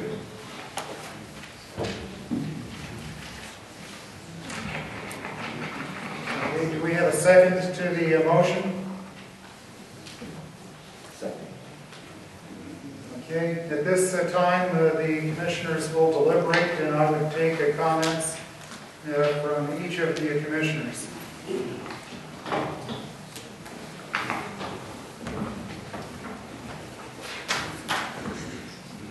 And that includes the alternate. I am pleased to see this applicant submitting what I think is a better plan than was submitted previously. I still have concerns about particularly vehicular access and emergency vehicle access. I think it's too limited on the northern part of the property. I'm amazed that our regional planning commission can, in one sense, say the plan is for open space and recommend 2 times what this board is looking at. What are they thinking? I don't know. That's all I have to say. Gary? Well, my main concern is the burden of traffic on, that's going to be sustained on Market. But I saw proposed traffic lights, and I wish there was a layout of what ODOT intends to do with it, but I haven't seen it yet. Why don't you pass it to your right? Any comments? My biggest concern is the private drive on the north side of the property, especially after a church setting. One of the audience members mentioned the police officer outside directing traffic, and we've all driven by there and gotten stopped in that traffic. Well, when the traffic's going to be leaving the parking lot, all the people that are in the condos and the apartment buildings are basically all going to be stuck in that traffic for that meantime for 2 of those services. So that's my biggest concern.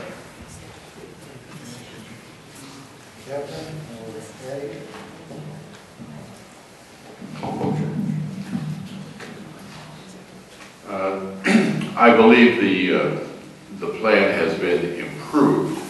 However, I don't think the plan has addressed all of the concerns, not only of this board, but of the surrounding people who will continue to live there and bear with whatever burdens they may feel that this will bring about. I think Mr. Dehoff and Mr. Lemon have made an effort to improve the plan, and it is a better plan. So at this point, we'll just wait and see.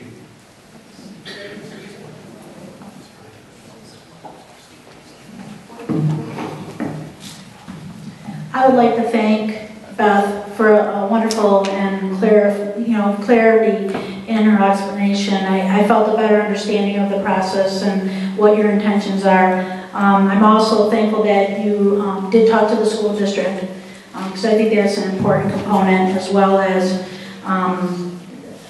whoever she left talked a little bit about the recreation. I do still feel a little concerned with this draft in the way that I would like to see more open area balanced with the different sites, because in the mini master plan, they talk about that. They talk about making sure that we preserve open space in Plain Township and not be so reliant on the other communities as far as recreation. So that is my thought. I guess I'll bet clean up here.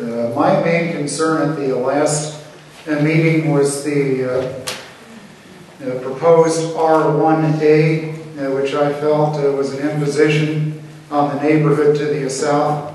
McKinley Development has addressed that by agreeing to leave that as R1, and I agree with Mr. Dehoff. This property is going to be developed.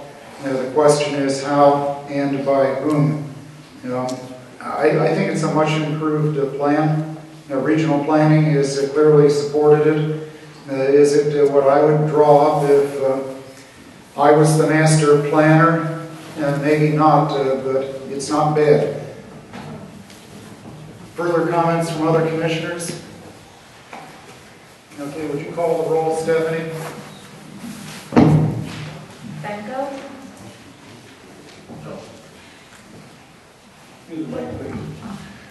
No. Harrison? No. Rochon? No. Thornborough? Yes. Seaberger? Yes.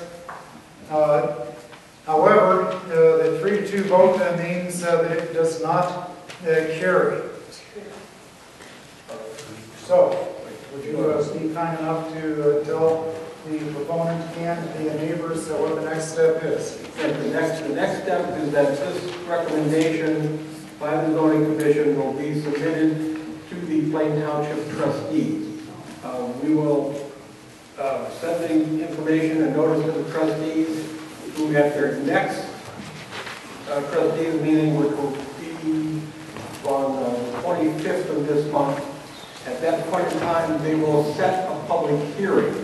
There will be no action taken on this issue at the meeting on the 25th. Normally, they take a look, and they will probably do that in an additional 2 weeks, which means March 11th would in all probability be the date for the next actual public hearing on this matter. Now, it is up to the trustees as to whether they want to do or don't do that date. However, if that is the date, that meeting would be held at Glen High School. And that's the next process. Thank you, Mr. Zoning Director. Any further business before this commission? We will be having a meeting next month, which is tomorrow. Okay.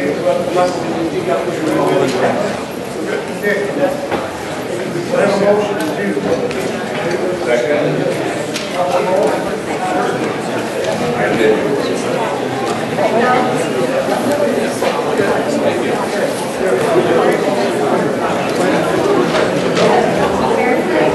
Yes.